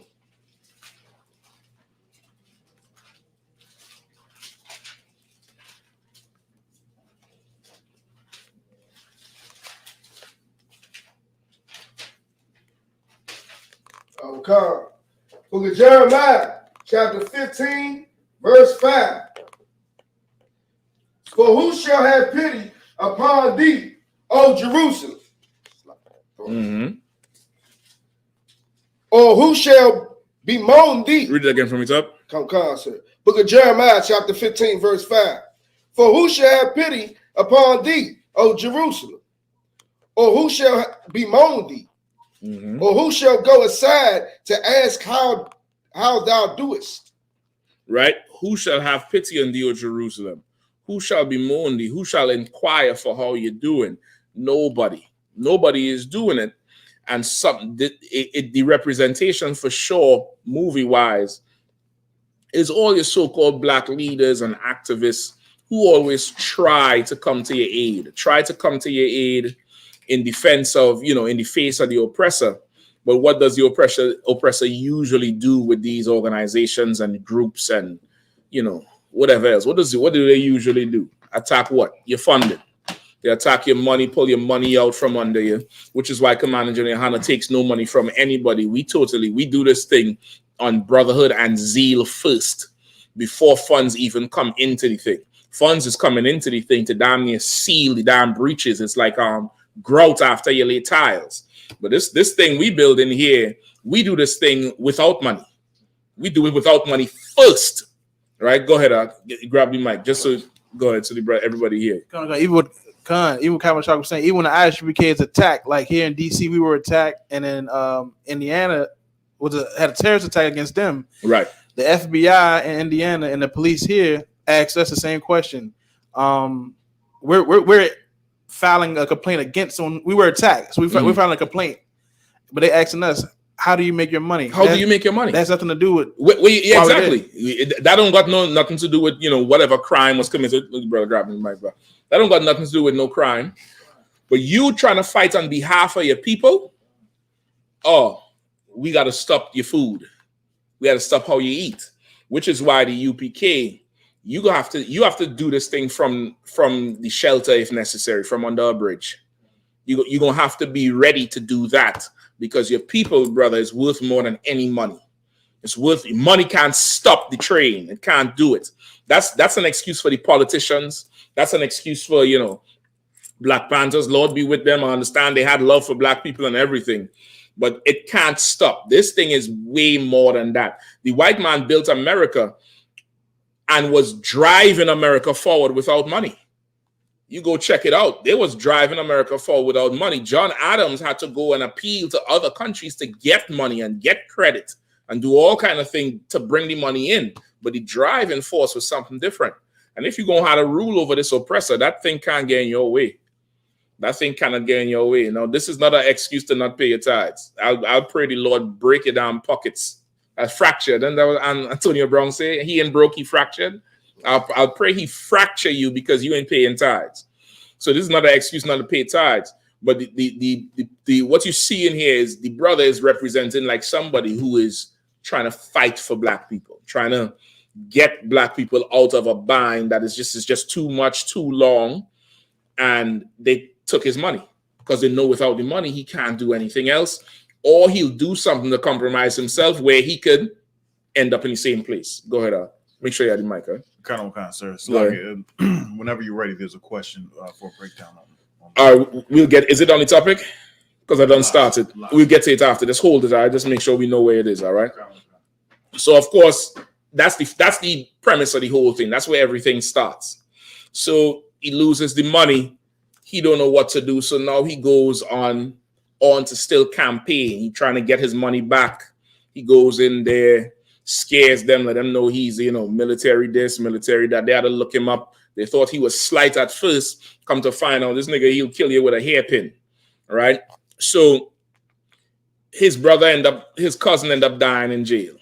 Right. He never gets the bail. The sheriff tells him come at a certain time. He gonna see this cousin. He never gets the sheriff jerks him around. By the time he comes, the sheriff then sends the cousin off. The cousin dies in jail because apparently he was a witness to some police, you know, misconduct, and he was a witness in a case. Once he went to jail, they found him, stabbed him up real good, and that's why the brother wanted to get him out in the first place, because he knew once he goes into prison, while he's waiting, because they didn't even try him, he's going to die. So, of course, they take his money. It's the whole white supremacist thing. They don't respect the brother, treated him like nonsense, trying to get him to go his way. After he dies, the sheriff who took all his money decided he was going to give him back money, give him back everything he took, and then a little bit more just to bridge the gap. Just to make it, you know, to make him whole again, to make him right again. He said, I can't bring back your cousin. And who gives a damn? Who cares? Who cares, nigga? Just never come back to this town. And he's running him off because this town is guilty. This town here is guilty. This particular city or town is not big enough for a city. Is fully guilty of drinking the blood of the Israelites, drinking the blood of black people and getting rich and getting, you know, wealthy over it. Give me that in Revelations 2. Our bodies lie in the streets, right?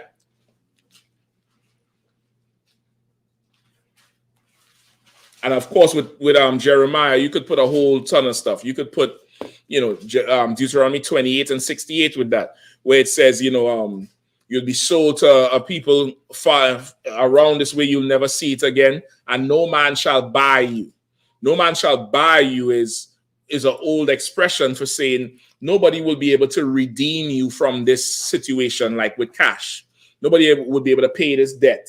Nobody would be able to pay the cost to get you out, save Christ. And that's really what he was trying to do in the damn thing. He trying to get this damn cousin out who he thinks is life and just made an error and needs a second chance. But this devil is the accuser. He's the one who's doing it. So it's on a spiritual level and just subconscious level. That's what I want to say. The subconscious level. This is about us in America. That's really what it is. It's a, you know, pretty semi-decent action flick if you're an action junkie. Good watch. But as you watch it, it's a lot going on in the damn film. All right? Go ahead, just going to say something? Revelations 11 and 8. It's a line. Revelation chapter 11, verse 8. What's up? And their dead bodies shall go ahead. Huh? And their dead bodies shall lie in the street of the great city, which is spiritually called Sodom and Egypt. Right, their dead bodies shall lie in the city, in the streets of the great city, which is spiritually called Sodom and Egypt. And ain't that what happening with us right now? Literally and figuratively. Literally, our dead bodies is lying in the street, from Sonia Massey to that brother who just got on off in DC. You know, so many other people getting laid out all over the place. You know, the same brother 4 years ago we just talked about. That's literally and figuratively. Our dead bodies are lying in the streets. It's the Ezekiel, the valley of the dry bones. Like, we out here and we are literally the walking dead. We literally are the walking dead. Go ahead. Where also our Lord was crucified. Same place, exactly. Where our Lord was crucified, meaning these same heathens, they did to our king what they're doing to us as a nation. False charges, unfair charges, parading us before everybody, making an example, making mockery of us, and living fat off of it. And that's the premise of how this thing starts with the show, all right? Because what was going on in there? That was it? Any more? No, that was that last part. I was like, yeah, we got to be Israelite. This scripture alone is like, okay, we being killed just like Christ. Christ was lynched. Christ was lynched like our brothers was lynched in the late 1800s. You know what I mean? So there's Ru Alive says who? Ru Alive. Ru Alive. You alive, Ru? Go ahead. What's up, Ru? He says, or she, this person says, can you show me a religious text that's not created by man? Every religious text was created by man. This God created everything but can't write. Ru, who are you asking to show you something? I just want you to answer that, Ru. Who are you asking to show you something? Answer that for me, Ru, and we'll get somewhere.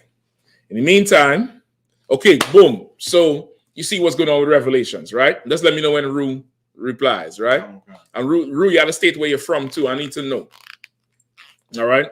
So the sheriff gives him a ton of money, all his money back, and tells him he has to leave, trying to run him out of town. He agrees. Now, this is the kicker, right?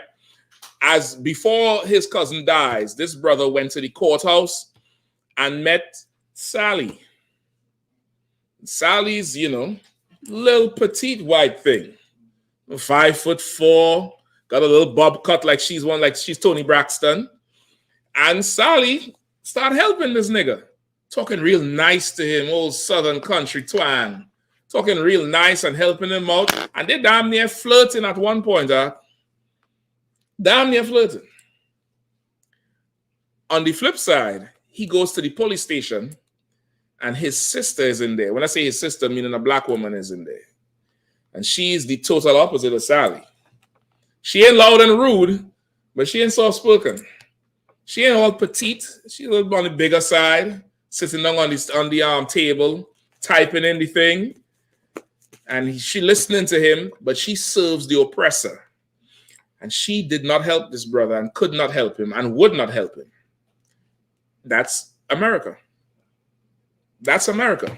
That's us in America. Like, the show is so laden. And I'm wondering if these people who write these movies, how blind do they think we are? Like, how blind really do they think we really are with what they're showing us? Because other than that, what's the purpose of this? Is this a fictional thing? A fictional action flick? And if it's fictional, why he don't just kill everybody like John Wick? Why is he so much like reality? Like, why does this thing happen to us like reality? Because it's more real than fiction. It's telling you something. Go ahead, Bukwash. Sir, he responded. He says, I'm asking you, every religious text was written by man. How can God create everything but right for himself? Okay. This God needed man. It wasn't for man writing the Bible. If it wasn't for man writing the Bible, how would you know about God? Okay, and I'm asking you, who are you asking to give you an answer? You said you're asking me, all right? Okay, who am I? Who am I? Just answer it. Who am I? How can I? All right. So find me the picture too, but I don't know because you didn't see the movie yet. Live, sir, but I have the picture. Okay, you have the picture of him and the white girl? And the sister. And you have the picture of the sister, right? And he is getting action from the white girl at this point. He getting what they call it? Not juice. What they call it? Okay, he's risen. He's risen. She's zeroing. They're reflecting it back and forth, but it's subtle. And it's not sexual. It's not like, they're talking sexual. They're talking about the case. But there's a point in there where he's like, some. So you gonna help me? I just might. It's that type of interaction that he gets from her. And brother, she goes to town to bat for him. The sister, on the other hand, doesn't. The sister doesn't go to town to bat. Now, she's not rude and vindictive and evil, but she's concerned about her job. She's concerned about, just doing this job and pleasing the oppressor. Because when he went in there and said, listen, I'd like to report a robbery. He said, okay, no problem. Sit down. Tell me what happened. He said, well, he was about 6 foot something, 200 and some pounds. She's like, damn, you got a good memory. He said, thank you. And he said, yeah, okay, tell me what else. Well, his badge number was something. She's like, oh. Say, yeah, his badge number was something. I didn't catch his name, but his suspect number 2 just walked in, and he do this over his shoulder because the other cop who robbed him just walked in. And she looked up and she's like, oh my God, excuse me for a second. And she goes over to report to the oppressor, we have a problem, and it's this nigger. Not taking the case, like, what the hell? No, she's an officer too. She's a police officer, but she is their secretary for the whole show. She didn't make one damn arrest, doc. When the nigga come back in there and take over the police station, she is nowhere to be found. He put the 2 oppressors to sit in a chair, handcuff them, and he said, well, where's so-and-so? He said, tell her it's safe. She could come out now. So the oppressor called her. Let's say her name is Mary. He said, Mary, you could come out now. So I'm thinking Mary in some vault hideaway with a, shotgun. Mary comes crawling out the office like this on all fours. She works for the oppressor. The white man's trying to tell you, this is how I have your woman. Come on. It's like, if I could, there was an interview with Captain Zarak and some of the brothers up in New York that interviewed a police, a cop, sergeant or something like that. Colonel McCann. And I'll get another bottle of water and grab for anybody else who wants, all right? And everything that you were saying about this sister, about the cop she's working for, like the answers that this cop was giving him was a whole lot of non-answer, like he was protecting the police force and giving a non-answer at the same time. Okay, he was better than the sister. This sister was worse than that act. She was not trying to defend nothing. She was just reporting to master. That's it. She was just reporting to master. She wasn't even offended they took his money. She wasn't. That wasn't her job. Her job was to serve those white men. She's the only female officer there. And she's black. Every other officer is white, and every other person with power in the town is a white man. Even the white woman who helping the brother, she ain't got no power. And she down there hate them. Right? Anything from Rue? Come on, Rue. Rue or Woo? Like Wu Tang? No, like RuPaul. Like RuPaul. No problem. So Bakwash is a man after my own heart. See, Bakwash teaches some etiquette, brother. Two of us can't be disrespectful. One got to be, you get the point? Go ahead. He says a man. Oh, you're asking a man for the answer. So you asking a man about why another man doing something? Why you asking me shit for, nigga? You can't get the answer yourself? Huh? If God can't write the Bible for himself, you can't get the answer yourself. You need a man to ask to give you an answer. Is that what you're telling me, Rue? Rue, you need to call in, man. So Bakwash, put the number, let Rue call in. Because I can't believe somebody would type so much bullshit. It's easy to say bullshit because there's no hindrance. You know what I mean? Your mouth just flows like a tap. But To type something, you actually have to do this. You got to think it in your head and then put it down, and you're reading it. That's a lot of checks for you to talk so much bullshit, Rue. So you want to know why God needed man, but you need a man. Who are you to question God if you need a man? For you to question God, you got to be better than God. If God need a man to write, and you want to question God, you got to not need a man for anything. And then you could question God, because now you could be like, well, why you can't do what I'm doing? I don't need a man to do nothing. Why you need a man? But you need a man to give you an answer about why God needed man. You're an idiot. You're stupid. You're stupid. You need a man to get the answer. You need another man to get the telephone number to call. You need another man to give you your phone connection with T-Mobile or whatever so you could call. Let's continue. I realize Ru don't want me to talk about Rebel Ridge, right? So where we reach now? So the whole dynamic with the white woman and the sister. You get the point? The whole dynamic with that thing is right. It's absolutely there. It's there. You're seeing it clearly where this white woman is trying to help him, and the sister is not really trying to lift a finger. Lo and behold, he starts feeling sorry for the sister. Sorry for the white woman. And he begins to do what? What do you think he begins to do? Y'all ain't following me. Come on, man. What do you think he begins to do as he... Remember, his brother is dead. He get all the money back. They tell him, leave town. He started falling for the white woman? Brother, he does worse than that.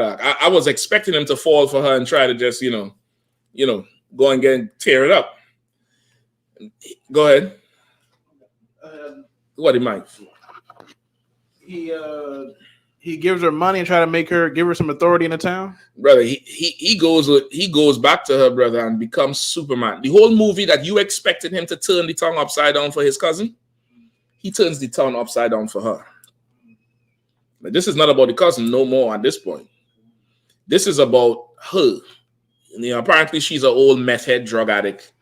The husband, he was an ex-cop, took the child from her, and she's, a recovering addict.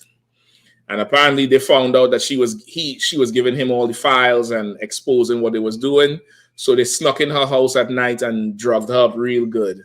And of course, she get on the phone high saying, I need your help. And this nigga makes a U-turn. That U-turn was cold, Doc. He makes a U-turn in a truck, brother, and flies back to her house, Doc, to save America. And that's us in America. This is a drug-addicted whore who's getting beaten up by her white man, and we in the middle trying to save America. We shouldn't save her. Let that whole die.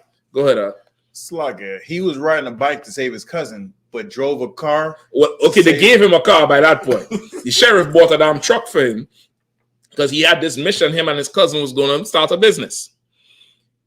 He got the truck and drove back, brother. And brother, all the violence that they showed in the trailer that you thinking is because of some racism is for a white woman.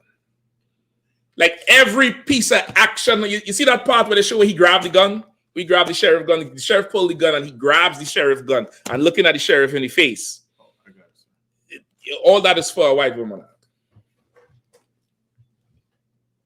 Right? It's crazy. Yeah. It's absolutely crazy. This is us turning back to save this place. This is us getting the battery in our back that we're American and we're going to stand patriotic and we're going to save this place from all the what? Racism and all the white supremacy and all the unfairness. That's what Kamala Harris said last night. She said, we need better. The American public wants something that's better. We need more. We need to move away from the divisiveness and this and that. And black people is going to say, yeah, because why? We're fighting who? Who's when I say we, I'm talking about as the nation, not us in here. According to the politicians, who are we really fighting? Or what are we fighting against in this election? Would it be racism or Trump? What, racism is the what? Who? What's the who? Donald Trump. Trump. Right. Trump is a white man. That's white supremacy. He take the whole damn fight that was supposed to be for black people, and he's now fighting to save this town and deliver this town from the wretched, cruel, corrupt white male police officers. White male police officers. He goes on a whole campaign, brother, about old files and burning down the courthouse, and I mean really set the whole town up. But it's really her who did it. He was walking, his cousin got stabbed up, and they didn't put the cousin in witness protection. He told them, listen, I need him protected. He gonna die in there. They didn't do it. He took the money and bolted. The white woman called, and he was 10 hot, brother. He was 10 hot back for that town, and they got good hell. And that's we got to separate from this place because our love, we don't give our love to this place. We don't try to save this place. Come on, huh? You got the mic? Come on with it. Come. Take time. And Jesus answered and said unto them, take heed that no man deceive you. For many shall come in my name, saying, I am Christ, and shall deceive many. And ye shall hear of wars and rumors of wars. See that ye be not troubled. For all these things must come to pass, but the end is not yet. Yep, and that's it. You get the point? Like, there's going to be certain things that's happening, and we can't afford to get caught up with it. We can't afford to, be scared of World War III. We can't afford to be, because these things that are happening for our freedom. And for the most part, being separate, we are not going to take part in it. And I was recently in the UK. I know you all saw all the fires and protests about the UK. And brother, the news was not showing you all what was really going on in that thing, brother. UK was literally on fire. UK looked like what you call them, Purge. See the movie Purge? You see like how it was just chaos. And brother, these devils burned down a police station and all. Burned the whole thing down. They razed the mosque. You know what raising a building is? Just break it down. Raising means you're destroying it, making it into rubble. Down to the foundation arc. These devils raised a mosque arc. They walking through the streets saying Allah, Allah, fuck Allah, who is Allah? And them Muslims is like, what do we do? And it's on tape. You know who wasn't affected? The Lord said, go down there and stir up the UK, but hurt not the curry goat and the hardo bread. The curry goat was not affected. The hardo bread, the red stripe, that was not affected. That jerk chicken, that oxtail. Hey, listen, we was like, damn, what's going on now? Hey, Karafi called me, say, hey, sir, I'm leaving slavery now. I'll go pick up my kids. I say, what's going on? They're sick? He's like, nah, the teachers and them say we closing the school called the EDL in town. I was like, what? What kind of bullshit is that? He's like, yeah, it's serious out here. I start getting more calls. And because they're closing down this, closing down that, because these Pakistanis and Arabs is, brother, shitting bricks. Because these devils is just going through the street and it's on now at this point. It's a wrap. It's not affecting us, though. It's not affecting us. There's some devil, I'm going to get the article for you all probably before the end of the class. 2 devils, one Jewish dude and one German woman did a study on that English Defense League, which is it's like what we have down here. It's like the Proud Boys. It's like a white nationalist movement, right? And did a study on them based on everything that's on their website and some interviews. And they said the EDL, and for most part, Britain's white nationalist movement is not concerned with non-Muslim immigrants. Like the news story here was making it seem like what's going on in England was white people against brown people, right? That's a lie. It says it. They're not concerned with non-Muslim immigrants. They said the Muslim immigrants trying to make England Muslim. They're trying to force Islam on them. They said there's non-Muslim immigrants that come and there's no problem. That's in the article. Who is the non-Muslim immigrants they're talking about? Pinky. What are we talking about? For one time, we are not the problem. It felt so refreshing to be able to walk everywhere and not worry about nothing. Not be concerned, because that shit is your problem. And of course, when before they would show you, I remember all the stories where they choked the woman out in the store and all the stuff we show.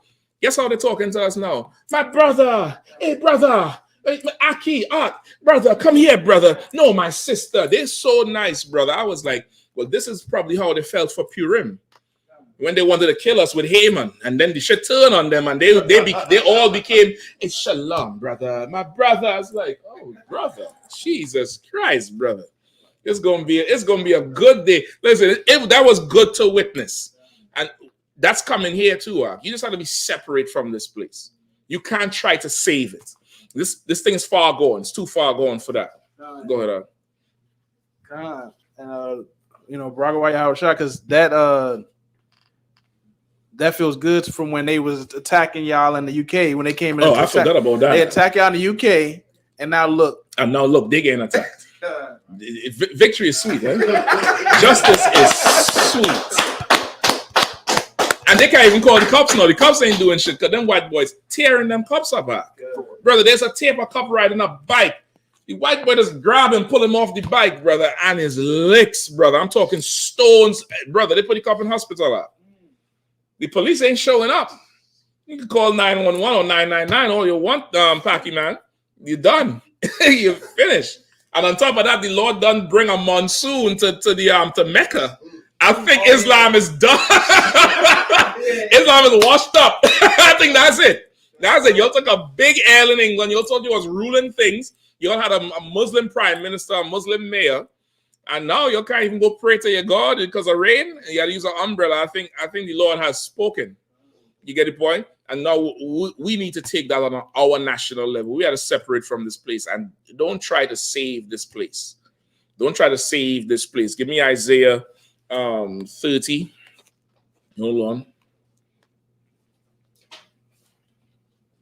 Give me Isaiah 36.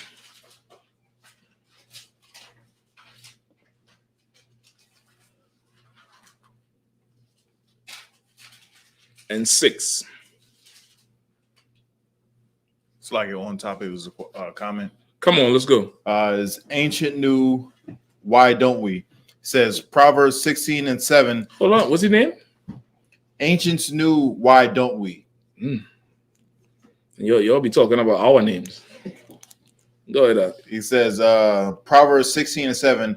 When a man's ways please the Lord, he maketh even his enemies to be at peace with him. Listen, now that's the key. That's a good precept. That's the key. I'll give you one more. When a man ways please the Lord, he said, how David said, he said, he make it a table for me in the midst of my enemies. Imagine sitting down and dining and watching your enemies just do it to each other. I mean, you're watching Rebel Ray Jack. I was there watching the news, like, even some jerk chicken there. Woo, boy, I'm like you're kicking your face, brother. Brother, there's a video I'm probably share it after the class in the airport in Manchester. These Pakistanis beat up these cops because when they're in big numbers, they think they're bigger and badder than everybody. And it was these two cops in the airport. Whatever was going on, I don't know what happened before, but the cops came to intervene, and they gain up in the face and all that. The thing turned into a whole brawl, and they broke this white woman's nose. She's a cop. Right? Because this swinging, they're up there doing the martial arts and the MMA trying to fight us, thinking they could train. Brother, that oppressor saw that woman's face and turned into something else. And more oppressors came and more came, brother. And they beat them Pakis down in the airport. And while he on the ground, while they have him in handcuffs on the ground, the oppressor turned around and kicked him in his face. A hard kick, like field goal kick in his face. But that was the first tape that made the news. So everybody is like, what the hell happened? And you should see the comments. The comments was all the Arabs is like, oh, we've never seen police brutality like this. And all the white people were saying, it's about time we get some cops with balls. Take our country back. Right on, officer. Good job. Put them in their place. And I'm like, I've seen those comments before. The next day, they had a lawyer up there, and the lawyer got on TV and said, yeah, what happened to our clients was very traumatic. And he said, to be honest, this is England. We've never seen police brutality like that. I said, you don't say. 2 days later, he retired from the case because the rest of the tape came out, and he was ashamed. I was like, it's good, because when it happens to us, y'all don't care. So go ahead, drink from this cup. Go on. Go on. Y'all want to be niggas, y'all want to rap and do all kind of dancing and shit, right? Drink from the cup now. It's good. And brother, this rebel rage it's to amp you up to fight injustice and all this type of shit, but not on behalf of your people though. It's on behalf of them, and they cannot be saved. Give me Isaiah 36:6. Isaiah chapter 36:6. Mm-hmm. Lo, thou trusteth in the staff of this broken reed. Say it again. Lo, thou trusteth in the staff of this broken reed. Right. We trust in the staff of a broken reed. A reed is like a stick you would use to walk. But it's broken, and we trust in this broken thing. So anytime we put weight on it, it falls apart. It falls out. And that's been our life forever. Like, we trust in this thing. They say they're going to do something, and it falls out. It falls apart. Damn near Trump quoted the thing last night. When Harris was talking about the abortion, reverting the abortion thing to the Roe v. Wade, and Trump said, hey, that ain't going to happen with these Democrats. They always deliver broken promises. He said, remember the student loans? And anybody who ever heard about that student loan plan they had, it was an absolute disaster. Right. So much people got their hopes up about paying off the student loans and all that type of shit, and it was bullshit talk from the Democrats. And Trump break the whole thing down and say, well, listen, that's going to be the abortion. If you think these people is going to do you right with the abortion thing, it's going to be a disaster. Now, I'm not campaigning for Trump. I'm just letting you know, this place, we can't trust in it no more. We can't put our weight on it.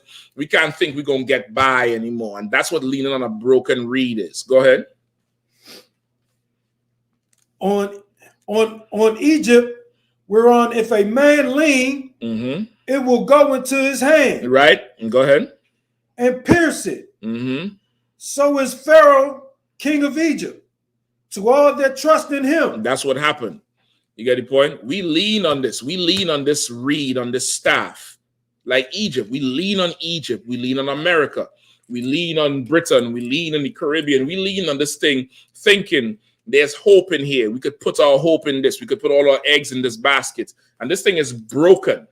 It's like a broken stick. And as you lean on it, like you ever see people walk with an old stick? Or just like a crutch. Imagine the crutch under here, but the crutch broke.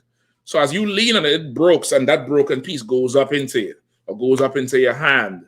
He's like, that's what it's like trusting Pharaoh. That's what it's like trusting Egypt. That's what it's like trusting America. And this devil, this brother here, he paid the price. He went back in there and for this white girl, and just to talk to her. He went in there, the house, he just talked to her, and she, she took a cold bath, made the bitch breakfast. She got up, he put her in an Uber or cab, she went to work. He leaves her house the next morning. Again, the undertones. And as he just pulling out, there's a cop in the damn trees watching. So the cop follows him out of town and pulls him over. Apparently, these cops are not running their sirens. And for whatever reason, the sirens are tied to the video cameras. So when they're pulling over people, they don't run the sirens because they don't want the video cameras to come on. And he said, I noticed you didn't run your sirens. Yeah, we didn't want the cameras to come on. And in 2 seconds, the cop threw a gun into the car and said he got a gun and pull it out and shoot him right there. Boom. And of course, the chase starts from there and he goes Rambo mode. But this is our life. That show is not just an action flick about it. You're watching everything about you playing out for entertainment in the theater. It's watching everything. And that's why it resonates with so much people, even though it wasn't about saving his cousin. Even though his cousin died in the first 20 minutes. That's it. The rest of the show is about him with this white girl. And most people are saying, oh, it was a good movie, was because it resonates so much because this is your life. This is your life. That's why there's a meme going about with the sister typing. And it's like, oh, when she found out what he was about, she was scared. And man, she came around. She helped him in the end. Because this is the life. He can't get help from his own sister, his own flesh. And this is the other thing. He gets the money. The money that he's getting, he's in business with a Korean in a restaurant or a Chinese man or some shit. That he's in business with some heathen that's funding the whole thing. Historically, what is that? You see, you're putting this whole thing together. It's a Chinaman who fought in World War II, not with America, but against. He has a business, but the brother is in business with him. He has shares in the restaurant, and the oppressor gives him the money. He calls the oppressor like Charlie's Angels would call the man. He say, yeah, so and so they took my money. I might need a line. I might need you to hook me up with 10 more grand. He say, okay, no problem, done. Like he's some old code, you know, and he's like, this is his cash pot. When he got shot, he went to the Asian man, and the Asian man pulled some doctor in to help him out. Or the Asian man was the medic. So like the Asian man is a medic and sews up his wounds. Historically, what is that? Well, you're supposed to know this one. Anybody? I'd try to bring some t-shirts or something here to give away. Go ahead, up. So can I like the first with like iron yourself, like iron yourself, like so like show you like the go be good here, but it's like there was something in it too. Say that one more time. It's like the first like iron yourself. I ain't hearing that part you're saying. Like iron yourself. Iron rust. Okay. It's similar, but okay, that's biblically. What I'm referring to is there's an actual historic reference to this thing here. You're not talking about like when black people like Martin Luther King and like other black leaders would accept money from like Russia or other China or other. And who is Russia? An American enemy. And they're communist. The whole communist movement historically with us was Russia, China. Even with Britain, that's the history of the Pakistanis getting into Britain. Britain controlled India. It was a colony. And round about the time of the Industrial Revolution, there was a whole split. They split the country down the middle because there was a minority Muslim group. England sided with the Muslim group and started giving them power because they feared the communists was going to try to convert India into communism and they would become an enemy to Britain. That's how all of them end up in England. You get the point? They're going to cut deals with these oppressors. Historically, our activists and our civil rights movement and, you know, to a point to the Black Panthers was receiving funds from these heathens. Even some of them early members of the Black Panthers was Asians. You could pull it up, right? I ain't lying to you. Even some of the early members, straight up Chinese men up in there. You get the point? Historically, that's the thing, and this is his best kept secret. And the dude talking to him like a secret agent. Hey man, you compromised the thing. You told these cops about me, and they're here raiding me now. And he go back and talk in Chinese. Down. Yeah, man, I don't know if I could help you just now. Blah blah blah blah blah. The whole thing it's way deeper than what you think it is. You get the point? It's way deeper. And come on, what you saying? The Asian Black Panthers. Oh, you all didn't know there was Chinese Black Panthers. You all thought it was just T'Challa. There's T'Challa and Ching and Chana. T'Challa, Ching, Chana, and Chong. Is the picture up for everybody to see? I'm putting it up right now, sir. Okay, the brother, y'all be thinking I'm lying up here. This is water, you know. Y'all know this is water. Y'all know this is water. I try not to go, get too wild up here with y'all.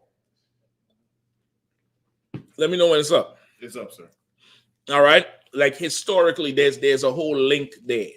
Like you mean to tell me he's ex-military and he's some super duper military ass nigga. Like this is the type of nigga you drop in the jungle with a few bottles of water and some chocolate bars and he'll take over the whole zone. Whatever, martial arts he was into, the whole premise of it is get close to your enemy and destroy him by any means necessary. Like not training with a particular weapon, but anything is a weapon. That's the whole motto of it, which is the Marine Corps code. That's damn near what the Marines is trained to do. Just get close and destroy. And he was so high and skilled in this shit. Like this nigga was secret agent, top agent, training everybody. And that's how he was able to take everybody out. And it's a throwback to how we are as a people here. We the warriors in America. We the ones who helped them in the World War, the Civil War. You know, that whole Civil War against Britain is a mixture of the slaves helping. That's how a lot of Judites end up in the Caribbean. They was promised free land if they would go fight for America. And then the Brits get used to it and they say, well, listen, we're going to do this. We're going to do that whole thing. We the warriors, we the ones who are far above them, and they the ones who beneath us. They the ones, you know, that's it. It's that whole Jacob and Esau thing come back to light. All right. Read 36 and 6 one more time, please. Isaiah chapter 36, verse 6. Lo, thou trusteth in the staff of this broken reed on Egypt, whereon if a man lean, it will go into his hand and pierce it. So is Pharaoh, king of Egypt, to all that trust in him. Right? This is Pharaoh, king of Egypt, to all that trust in him. And that's what we are. Like that whole rebel ridge. Why they call it rebel ridge? I don't even understand. If anything, it's telling us to rebel against the Lord. It's telling us to, you know, we fight for justice and equality in this place and all that type of thing. When this is not that. This is not that type of thing. You got to be real clear-minded and sober-minded in this time that we're in right here. Yeah, I mean, this election looked like it's the last election for America. It looks like, brother, if it lasts 4 more years, I'll be shocked. This thing here, look, you see, they have a ton of female mayors all over America. I don't know if you all noticed that. There's a ton of female black mayors all over America. And this has started about 10 years ago, right? Those small hats have something called gradualism, where when they want to make shifts in society, they start to gradually introduce the ideas first. Then they start to gradually put it into physical play. You know what I mean? So right now, you know, ain't nobody sweating a female president. 8 years ago, that shit was not. They tried it before. Remember? Yeah. With who? Hillary Clinton. They tried with Hillary Clinton. That was 2016, right? And the public was like, I'll take my chances with the white boy. She's like, your husband stepped out and you ain't that good, bitch. you ain't. Monica Lewinsky? That bitch feels like a pit bull. You couldn't compete with that, and you want to say, they said Trump. We'll try you. We'll try you. Go ahead. Yeah, I want to say how you gonna be the head of the head of anything? You're not good at it. Damn shit. It took a while, but it made it. It was a slow train one, but it made it. They tried it before, and the public wasn't ready for it. Was not ready for it at all. Now, it don't matter who they put up there. It doesn't matter who they put up there. This is an old flippy, floppy white woman who pretending to be black, you know, with Indian ancestry and come from rich Scottish slave masters. I don't know if you all know that. Her forefathers owned slaves in Jamaica. That's how she got there, right? She wasn't like a poor Indian. This is a white woman. Her father's side is white from Scotland. Go ahead. So like, I believe he's Irish. I believe Scotland, one of them places that too rich for niggas. It's Salakia. But her people had slaves. They owned plantations and shit. This is who is in charge, who openly prosecutes black men. We read the article recently about how the brother who was innocent, he was an actor. He went on to act in a few movies in Hollywood. He started a movie called The Last Black Man in San Francisco or some shit like that. He had a case against him and he was innocent. And she was the prosecutor on the case. And at his sentencing, she smiled when he got his years. She looked at him and smiled, like smirked at him like, nigga, I got you. You know what I mean? This is a woman who she has zero self-esteem and has she has a chip on her shoulder for power where she needs to be, you know, seen a certain way to compete with men. Right? She has to be seen a certain way. I think she recently made some statement, it could be last night too, about how she would what was it she said? It was something with the dress code or how she had to be because she's up here with all these men and she's the only woman in that field. And she understands that part, which means she's always going to overcompensate for everything.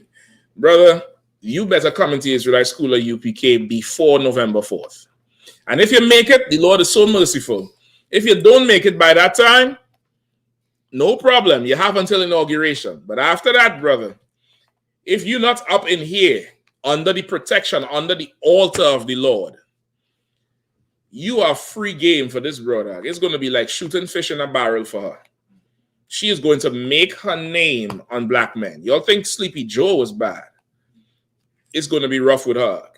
It's going to be rough. You're not choosing the lesser of two evils. At this point, it doesn't matter. It doesn't matter who. You get the point? Right. So, of course, long story short, he goes to town for the oppressor, tears up the whole place for this girl who's a drug addict and some hoe. And, you know, that's the movie.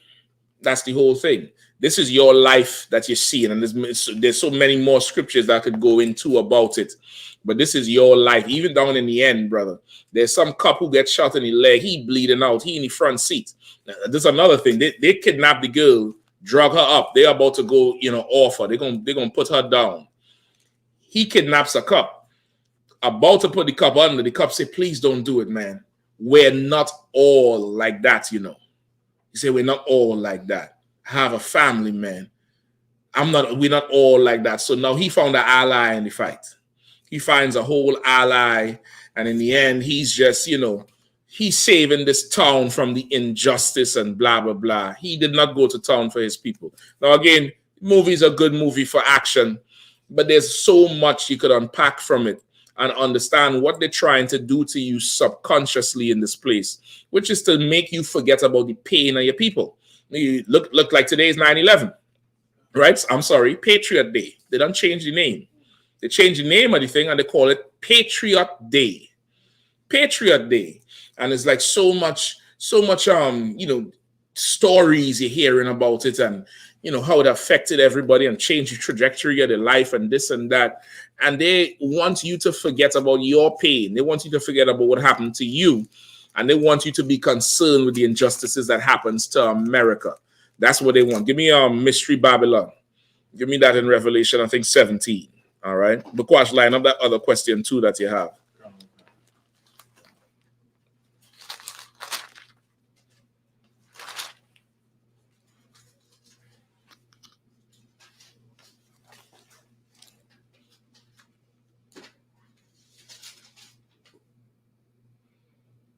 Give me 17 and 1.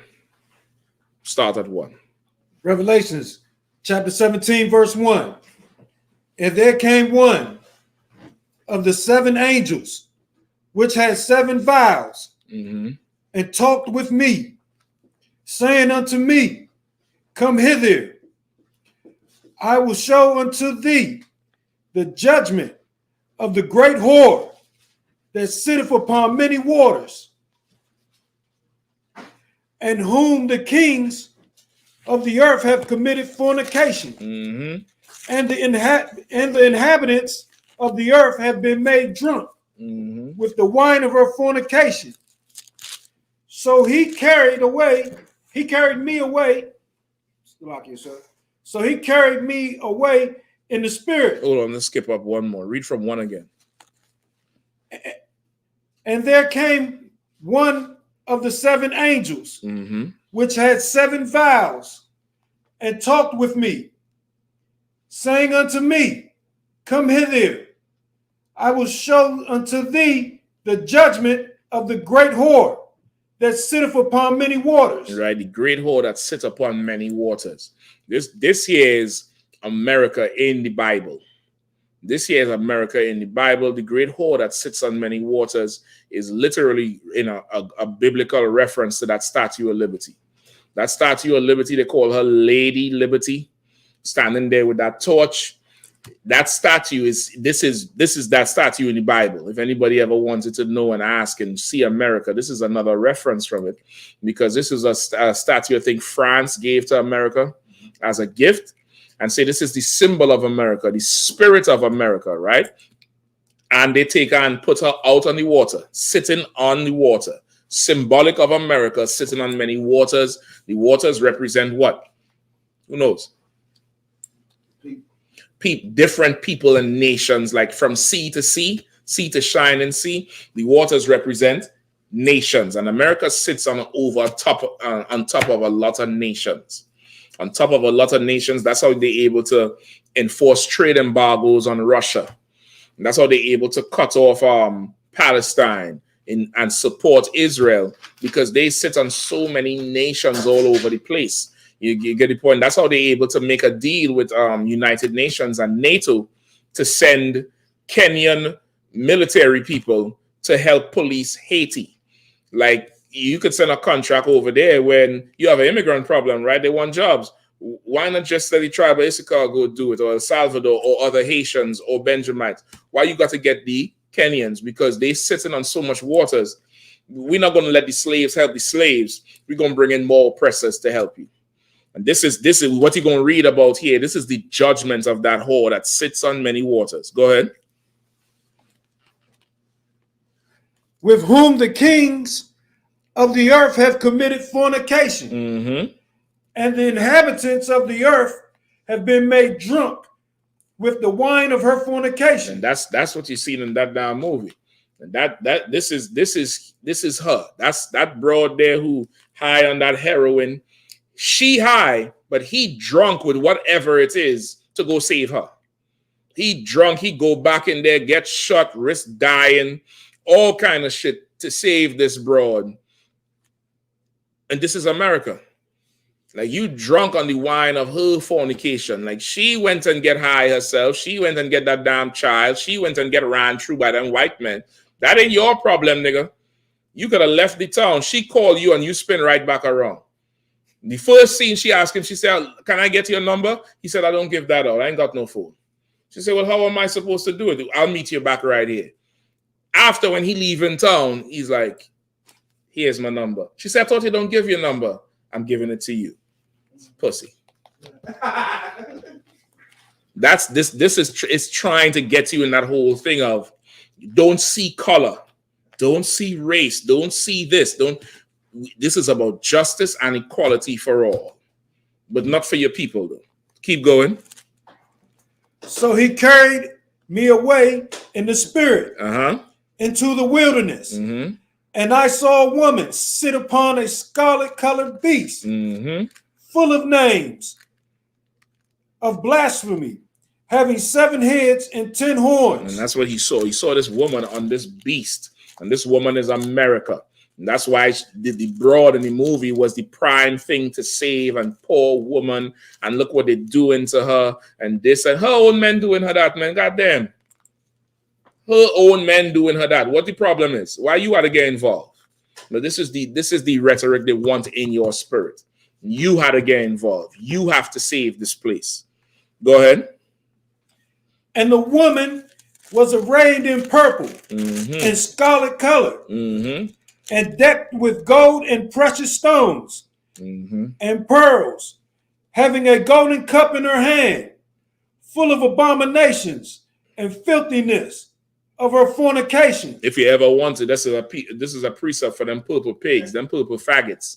They whores, because in the Bible, there's two main people who willingly put on purple, and that's Lazarus, the rich man, and this whore here. Christ did not willingly put on purple. Christ was put in purple as a mockery. He didn't willingly put that shit on. That's like if you go to jail and you wearing that orange jumpsuit. You ain't wearing that because you like that shit. Right. They put that on you. And then somebody would be like, "I wear orange because my father wear orange."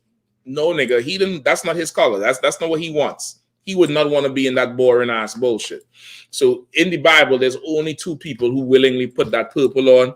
That's Lazarus, not Lazarus, the rich man, and these hoes.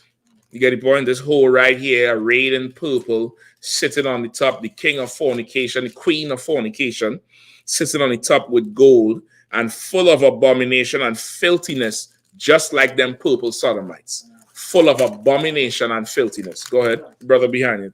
Passing on. And then in the Apocrypha, the Greeks and the Romans, when they found an Israelite who they can have to be their puppet or to be their slave, they will award him gold and purple. Gold and purple. Where's that in the Apocrypha? Baruch or something like that? I'll pull it up. Pull it up here so that the brothers could get that precept too. That's a good precept. Where that was a reward from the Romans for being a sellout. You get the point? And the point here is this woman here was made to be looked at as attractive and glorious, just like the movie. She's studying to be a lawyer. She 1 year away from being a lawyer, and she's clean, and she all this for her little girl, and blah blah blah blah blah. And he grows a heart for her. But he didn't care about that big sister. Let all that good meat go to waste. I look at that elbow. I know she could cook her. I know she could whip up a pot. That skinny ass broad can't do nothing but give me heroin. Nothing. Right. But he looked at her like she was worth saving, like she was worth risking his life for. Absolutely crazy. Keep going. And upon her forehead was the name written, Mystery Babylon the Great. Mystery. It's a mystery because you can't really tell what the hell going on with this broad here. It's confusing. It's a mystery. It's not all the way clear. Babylon the Great confusion, the great city of confusion. Go ahead. Babylon the Great, the mother of harlots. The mother of what? Of harlots. The mother of hoes. You can't be taken with a hoe. You can't have that spirit. You cannot be taken with that type of woman. And America is the mother of hoes. It's the mother of it. You could get seduced easily into this thing, like the brother got seduced in that damn movie. Right, go ahead. And abominations of the earth. And all the abominations of the earth. That's the oppressor. Y'all could read on for sure. This whole chapter is good. Revelation 18:4, come out of her, my people, that you don't take part of her plagues. That's the root of that movie. Come out of her, separate from her. Don't get down with her. She cannot help you. It's only going to hurt you. Of course, let me get that last question there. I think we're right on the time. Come on, let me know when you get the precept, right? You found it? Go ahead. The book of First Maccabees, chapter 1, verse chapter 10, verse 20. Mm-hmm. Wherefore now this day we ordain thee to be the high priest of thy nation, and to be called the king's friend. And therewithal he sent him a purple robe. Oh boy, say it again. He sent him a purple robe and a crown of gold, and required thee to take our part. Mathaya, you need to make a clip as the brother reading this one. I'm gonna have him start it over. I want you to. What the fuck is that? Who's that? The song, Look at the Coons. Y'all tripped me out there, Salakia, brother. I be dealing with too much of these damn power. Click these articles. I trying to read an article today from Trinidad, brother. They say last night some gunmen went and executed a whole family looking for the brother, looking for one brother. There's a mother, the father, the mother. He had two sons. They won one of the sons. He ain't dead. They don't know where he is. They kill everybody. I'm like, ain't that some lynching ass shit right there? And we don't understand that we just becoming the oppressor. We just becoming him for no reason. And I guarantee you when the story break, what's the reason they want to kill so much for? Nothing. Nothing. A missing drug deal. Somebody say something about somebody woman. Some bullshit. Ain't got nothing to do with nothing. And everybody Christian or Muslim. Everybody Christian or Muslim in one of these religions that don't give you no gravity of any situation. You can't not be emotional in anything at all. You just destroy everybody. Absolutely crazy. I'm trying to read the article, brother. I had to cancel over 15 pop-ups. Just So I hear this music. I was like, what the fuck is going on here? You know what I mean? Go ahead. Come, sir. Book of 1 Maccabees, chapter 10, verse 20. Wherefore, now this day we ordain thee to be the high priest of thy nation, and to be called the king's friend, and wherewith he sent him a purple robe and a crown of gold, and require thee to take our part and keep friendship with us. Right? They wanted him to be friends with Rome, and they dressed him in purple and gold, just like them purple Sodomites. What happens? Like your mic is out. My own dead. Hold on. See if I can get a little bit of juice. We almost done. You back up? Go on, sir. Sure. Come on. It's just this one. Hold on. I got you. Yeah, we're gonna just use this one here for now. All right, so water to work. That's on the last right. This nigga, this motherfucker. Go ahead. Right. So what is going? My friend, you could use that precept and show them purple sodomites, right? And explain, you cut it up however you want, but the point of it is they were given that by the oppressor because the oppressor wants them to be their friends. That's why they hate black people so goddamn much. They hate it. I guarantee they'd watch that movie and be like, yeah, they're supposed to kill that nigga. They're already supposed to kill him. How he could go in there and take over the town and blah, blah, blah. They hate black people so much. All right? Let me get that last question there. KN says, Shalom, sir. Can I get a breakdown on Micah 5:5? Because an Old Testament Israelite said to me that it's not Christ, it's Hezekiah, because Christ wasn't out peace when the Assyrians came into the land. Micah Old Testament Israelite said what? Said to me that that's not Christ, it's Hezekiah. Okay, and they're asking if this precept Micah 5:5 is Christ. Okay. Well, he's asking for a breakdown on it because he's saying that's not. Okay. They're saying that. Okay, let me see if I get the precept. I might need a refresher on this. I'm letting you know from in front, but let me see if I remember it. Pull it for me. Micah 5:5. It's Micah 5:5. And this man shall be the peace when the Assyrians shall come into our land. And when he shall tread in our palaces, then shall we raise against him 7 shepherds and 8 principal men. Hold on. Micah, I'm in Malachi. Salakia. Read it one more time. Micah 5:5. And this man shall be the peace when the Assyrians shall come into our land. And when he shall tread in our palaces, then shall we raise against him 7 shepherds and 8 principal men. Okay, and who said that this was Christ? Well, he asked for a breakdown. He said because OT said that's not Christ, it's Hezekiah. Okay, you'll have to explain to me where you get from that this is Christ. All right. For time's sake, I might have to deal with this next week. Right, I'm gonna have to get a refresh on this and ask the general myself. All right, but you gotta explain to me why you think this is Christ first. Like, what are you basing it on? And then I could let you know, because it could be precept on precept for sure. All right, I ain't gonna say nothing that I ain't been taught. I'm gonna try to get clear for you, and then take it from there. All right.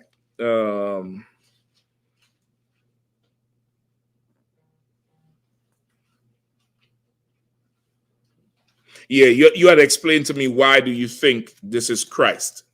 All right. I can't say for sure this is. I had to get the breakdown, but there's millions of, I talk like I pick up Trump. Yeah, forgive me. millions and millions of other precepts that says that Christ is in the Old Testament. It mentions him. It talks about him. It refers to him. And trust me, I know the precepts are the best. There's no other precepts like that in the world. Everybody knows it. They know it's the best. It's millions and millions of them. I just ain't sure about this one right here. All right. So don't sweat it. Come to the next class. You can even ask this tomorrow. Scripture breakdown. I'm going to try to get your answer for you for next week. All right. Bukwash, that's it. Any more? There's another question. What about Rue? Rue done? No, he has some other stuff to say. Yeah, let me just hear. Let me hear the bullshit. Let me hear the tripe, the diarrhea he talking. He says it's funny when people say don't put your trust in man but in God. Well, man wrote the Bible, so you're putting your trust in man. You're putting more trust in man than God because this guy didn't write anything down. Yeah, but you are going to trust a man to give you the answer. If the Lord is funny, then you hilarious. If that makes the Lord funny, you shouldn't be asking me shit, nigga. You should already know that for yourself, or you should be talking to God.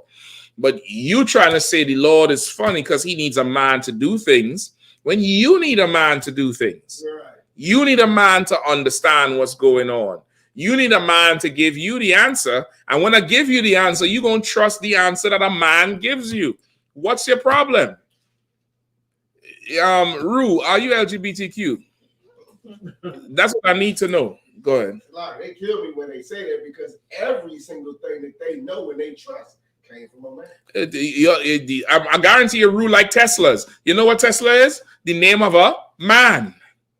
I mean, goddamn, like what's your problem? You really just don't want to stop doing what you're doing, and you better stop. I can tell you that shit. I seen some horrible shit on the internet. I don't want to share them type of shit, but I shared it last week, brother. And I hope you brothers, stomached up and looked, because this was a medical share. It was medical. This was a medical scare. We used to have a good sign for AIDS and STDs from the LGBTQ community in the camp. I think we still have it in the camp, and it shows all the sores and how they dry up with the AIDS from the lifestyle they live. And that post was that. I hope it could scare the hell out of you, because whatever you're doing, Rue, you need to stop it. You need to stop that nonsense you're doing and blaming man for something. Blame yourself, you lustful nigga. Go ahead, Doc. Last one and we done. Corral says, Salaki, sir. If it's possible, can I get a breakdown on Ecclesiastes 5:13? Mainly the word hurt at the end. Watch. Okay, let me try it. It's Ecclesiastes 5:13. There is a sore evil which I have seen under the sun, namely riches kept for the owners thereof to their hurt. This is excellent. Which one is this? Ecclesiasticus what? Ecclesiastes 5:13. Ecclesiastes, right? Go ahead. There is a sore evil which I have seen under the sun, namely riches kept for the owners thereof to their hurt. All right, who understand? Come on. If I could. So is it saying Diddy? Yeah, that explains a little more, because people hear Diddy and think something else. Concert. Well, most likely he was an evil bastard before the money, but when he got the money, he thought he could just do anything he wanted, and he basically destroyed himself and keeping those riches. Yeah, okay, it is that, and not just him. This is really every Christian. This is every Christian. I think that might explain it a little bit more, right? There's a sore evil which I've seen under the sun, namely riches kept for the owners thereof to their hurt, right? So now there's and read the next verse. Verse 14. But those riches perish by evil travail, and he begotteth a son, and there is nothing in his hand. Right, but those riches perish by evil travail or evil work. There's something called. Go ahead and come, man. I might have to pass this on just so you get Shapak real quick. I might have to go back and forth, or you could probably see if you could put the two mics. I don't know. Yeah, I was gonna say what it just sounds like is just being rich and not sharing with your people, or you just keeping it, and then you do something evil and lose your money, and then you don't have, and then when your money is gone, when you die or your money is gone, you have nothing to pass on to your children. Yeah, it's you onto it with that too. Read the verse above it. To what? Verse 12. The sleep of a laboring man is sweet, whether he little or much. Right, so break down that part. The sleep of a laboring man is sweet, whether he eat little or he eat much. Go ahead. It's like I would say that that a laborer man he can sleep well knowing that he actually did work. No. This ain't got nothing to do with sleeping well. He can sleep well. It's different. Go, the sister wanted to take a shot. Meet him on the side here.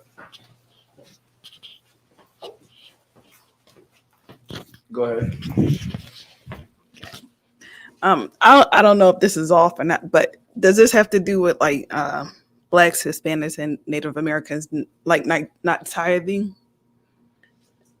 not giving the money to the UPK? For that, but not the sleep part. Okay. But I see what you're saying. The other part with the money, right? Because that money should be coming in here, but they're using it for everything else. They're using it for everything else. You know, everybody mourning over Rich Homie Kwan, right? When he first come out that type of way, he wasn't getting high. Didn't have enough money for all that expensive ass drugs, though. Get the point? Sometimes that poverty keep you alive. Sometimes that poverty makes sure you don't have access to certain shit that you will have access to. You get the point? But not that part. I want the part where it says, the sleep of a laboring man is sweet, whether he eat little or much. And just get here for time's sake. A laboring man is what? It's labor, strenuous work, right? The sleep of a laboring man is sweet, whether he eat little or much. If he eat little or much, what is that talking about? His wages.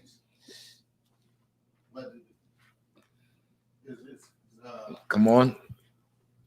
Hey, I mean, like. What about his pay? What about it? What he earns. So break it down. He sleeps well, knowing he got what he earns. Not that he sleeps well, because when you say somebody sleeps well, what does that mean? They don't have any troubles. And that's not it. Go ahead. Right. So the sleep the sleep is sweet. The sleep is precious. It's like, we were slaves and we couldn't, after being in a cotton field, we couldn't wait to go to lay down. Go lay down. You're tired. So whether you eat little or a lot, whether you have a big wage or small wage, at the end of that labor, whoo, that bed is like gold. Not that you're sleeping well, but you done worked hard. Brother, the young brother in the car, he knocked out. They saying he was unconscious or something, or unresponsive. Right. Because he was sleeping sweet. He was gone. Park that bitch up somewhere. He had that blicky on his lap because he know how DC is. And he gone. Mind your business, man. You going to respond to him and you all guns pointed in. For what? His sleep was sweet. Whether he had little, he could not go home and sleep in a bed, or he had a lot. That sleep was sweet for him. He was a laboring man. Laboring, he was working hard. He died in the work uniform. Probably in the work car. That's what I need to see. Them DC cars is all white with the DC something. That's his plate. There's a white car. I just need to see if he was in the office when you all killed him. Because you're some bastards. Right? The sleep of a laboring man is sweet, whether he eat little or much. But the abundance of the rich will not suffer him to sleep. All them cops was abundantly rich. They're so rich, they could all gather together for this one man sleeping. They don't need to go earn a wage by stopping real crime. But they got it made so, we could all come here and waste people's time. And they would not allow him to sleep. Right? To the brother who asked the question, who it is? Corral come. You go look up that brother who got shot a couple of days ago in DC in his car, working for DC government. Got shot to death while he was asleep. He just woke up from sleep. Right? Then it says, read on verse 13. There is a sore evil which I have seen under the sun. Namely, riches kept for the owners thereof to their hurt. Right? There's a sore evil. The riches kept for them owners. to their hurt. They just want to get the rich get richer. They're just keeping it and keeping it. But that riches is going to be their downfall. It's going to be how things grind to a halt. They're talking about all that taxes last night and who gets taxed and the rich and the poor and this and that. Ain't no problem. That shit gonna come to a halt. And we're gonna see what it is at that point. Go ahead. Verse 14. But those riches perish by evil travail. But those riches perish by evil travail. Trump was big bad kahuna in 2016. Earlier this year, Trump was on TV asking to donate $10 to the campaign. Same thing with Kamala. And you all get them emails? You all didn't get them emails. Come on, tell them about the email, the comment. Tell them about the gun line, boss. Go ahead, you can shout it from there so you have it. Basically, she was just emailing everybody and random people, citizens and streamers and celebrities was coming online saying, why is she contacting us? They were getting text messages and emails saying to support her campaign. And support meaning what? Donate. She was panhandling on the internet. She was panhandling on the internet. They both was asking for money. I thought it was just rich a while ago. A ton of money. Billions and billions of dollars. All that should go away from their evil work. Right? Go ahead. Verse 14. But those riches perish by evil travail, and he begetteth a son, and there is nothing in his hand. If that's not the Bible, if the Bible's not alive, I don't know what is. Joe Biden has a son, and that nigga going to jail. All of that money he have could not help him. He tried to hide the computer. They try to hide the computer, Hunter Biden. They try to make them files go away. Trump talked about it last night. He said, how is this Biden family getting money from China and Russia and this? And you all talking about me when they're getting money. You talk the truth. Hunter was getting money from Russia, from all them Russian families and the ambassador in Moscow. That's what he called the laptop. Remember they saying they want his laptop? They kept that laptop away from the media because that have all the deals on it. And all the coke he was snorting on the horse he was effing. And the gun he went and buy. If he was broke, he couldn't buy all that coke. He couldn't buy them guns. He couldn't buy them whores. And he surely couldn't talk to rich Russia for money. That's the evil that comes with, that evil money, that evil men. This is what happens. Sometimes poverty will save your life. Thank the Lord for the little you have and go and sleep sweet, nigga. And pay your tithes with the little you have. That's it. Pay your tithes with the little you have and thank the Lord. The scriptures say, give me, let me close with this. Give me Revelation. So, Korai, Lakam, I hope you understand. Give me Revelation 2 and, what's his 9?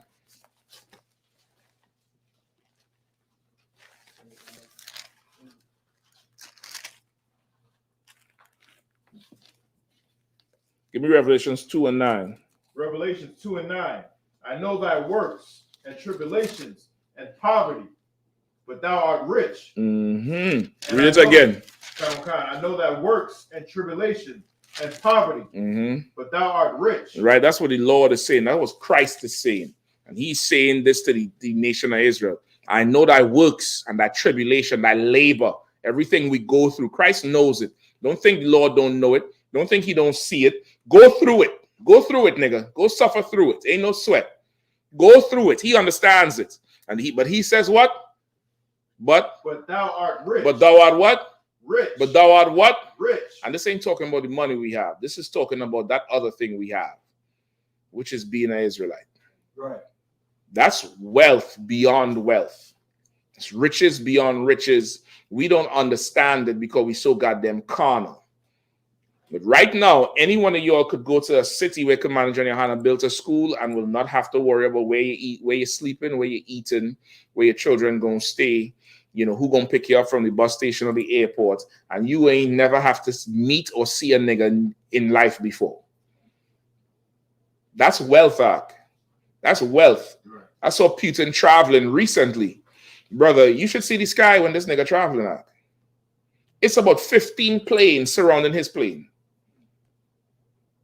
When he go, because he has to take brotherhood with him. You could just go to a city and say shalom. You sister, they go in every city, everywhere. Girls trip, woo, girls trip. I've seen them all over the place. We drive in here, 95 north, 85 south. And they go in everywhere. And the shalom says,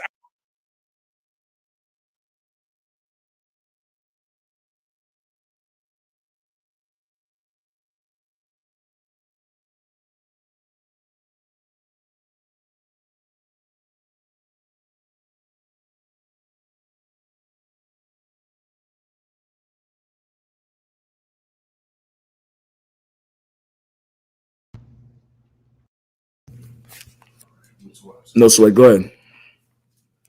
But thou art rich, and I know the blasphemy of them that which say they are Jews and are not, but are the synagogue of Satan. You understand? I've never heard the scripture anywhere else in life but the Israelite school of UPK. Candace Owens they ain't gonna want to say it.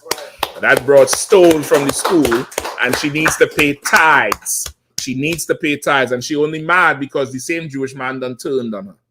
The same Jewish man who put her up in PragerU and all this type of thing and gave her own show, he done turned on her, just like America would turn on all of us. You can't marry your way out this nation. You can't marry your way into riches. We the rich of the earth. We the economy of the earth. We would drive this place. All our entertainment, our dances, our music, everything we do, they turn it into a commodity and monetize it. Everything we do.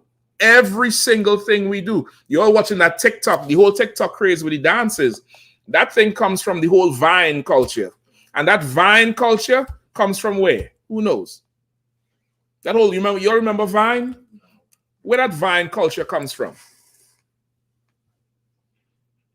Let me see if you're really in touch with who you're supposed to be in touch with. Where did that come from? The whole Vine thing of, what used to be on Vine? Give me some examples. Skits with like little short comedy, short dances. Short dances, comedy, jokes, something happening. Oh, that's a corner store. That's the block that all of y'all grew up on. Right. That's the bleachers after the game. Y'all go play basketball. I'm from the Caribbean. We go play that football. Around about 7 when the lights go off. Everybody in that stands there and talking shit in a wet shirt, wet shorts. Whoever just leading back, mosquitoes biting you, and it's joke and Jones and all kind of funny dancing. That's that. And somebody just eventually filmed it with this technology and be like, what if these niggas is entertaining? And we do it on a daily basis. Right. And sometimes one joke is so good, all the next week your stomach hurting you if you think about it. And some devil said, if we could capsulate them moments and sell it to the world, we'll be rich. And that's your Vine and that's your TikTok. We the rich ones, Imagine we were separate. White men would never know how to dunk. White women would never know how to twerk. They would never know how to look fly. They would never, all this bra. They would never be talking like that. They'd be dead. It'd be dead and boring and just nothing, because we the rich ones. They could steal from us and we'll just go create some other shit. That flyer, that's just better. They stole from Kanye West, right? Nike stole the Yeezy Red Octobers. You all remember that? They stole that. He just went to another company and made $500 million. That's it. With a shoe that looked like the nigga from Alien Nation. And then they stole that. And then we'll just go do something else that's even more crazy. Like what you talking about? We are rich, not you. We have wealth that you can't steal. We have wealth that you can't reproduce. Like that thing is in us. You take an idea, it's the money in that don't finish. Because you the evil of the earth. And you evil travail. And you work us to the bone because you're trying to get out of us what comes to us naturally. You get the point? With that, I'll pass the class over to Priest and Officer SHALAM. I.S.U.P.K security announcement. With I.S.U.P.K out of 1 West 125th Street, Harlem, New York, and the Commander Jimmy YAHANNA. Rules for new brothers and sisters. Rules for new brothers and sisters. When a new brother or sister comes into the school, they are off limits for 6 months. They're to be saluted only. They're here to share themselves with the world. After 6 months, if a brother or sister has an interest in a particular person, he or she must get permission from the head to speak to a brother or sister. There's another 6 months in which the brother and sister will court each other. After the 6 month period, the brother and sister will get permission from the head to marry. Tithes, which is a commandment. You can find this in the book of Numbers, chapter 18, verse 21, and the book of Malachi, chapter 3, verse 8 through 10. Means tenth in Hebrew and it's pronounced I.S.U.P.K. 10% of every penny, any increase the Lord gives you, get it to the Treasury Department or teacher. Priest fund, free will offering for priests, not mandatory, whichever amount you like to give. Upcoming Holy Convocation, memorial blowing of trumpets, first day of the 7th month, Wednesday the 2nd of October, 2024. You can find this in the book of Leviticus, chapter 23, verse 24 through 25. We also got the final cookouts coming up. We got the West Coast cookout in Southern California, September the 26th through the 29th, and the down south Houston cookout, October the 31st through November 3rd. You know what I'm saying? Make sure you get your hotel reservations and book your flights and go make sure you go party the cookouts. They're always live. Also, we got the Lord's 56th annual Passover, April the 12th, Saturday, April the 12th. You know what I'm saying? Make sure you get your reservations and everything now and get them garments together. You know what I'm saying? Get those dresses together. Now we do it extra flyers. You know what I'm saying? Salaki in Atlanta, Georgia. You know what I'm saying? Wow, sir. In Atlanta, Georgia, April the 12th, Saturday. You know what I'm saying? Got anything else you want to add, sir? No, I'm doing. Come. My Ahmed Akwati, and check on social media, such as ISUPK.com, Facebook, Twitter, YouTube, and so on for I.S.U.P.K. and Vincent material. If a brother wants to be a trooper in the school, you should start wearing all black, which includes black boots, black shirts, black pants, black headband or scarf. And with that, I say I might him, which means to stand. For question, come. We'll give a courtesy salute to the teacher. Many vision, Imam Shabbat, Michael, Barak,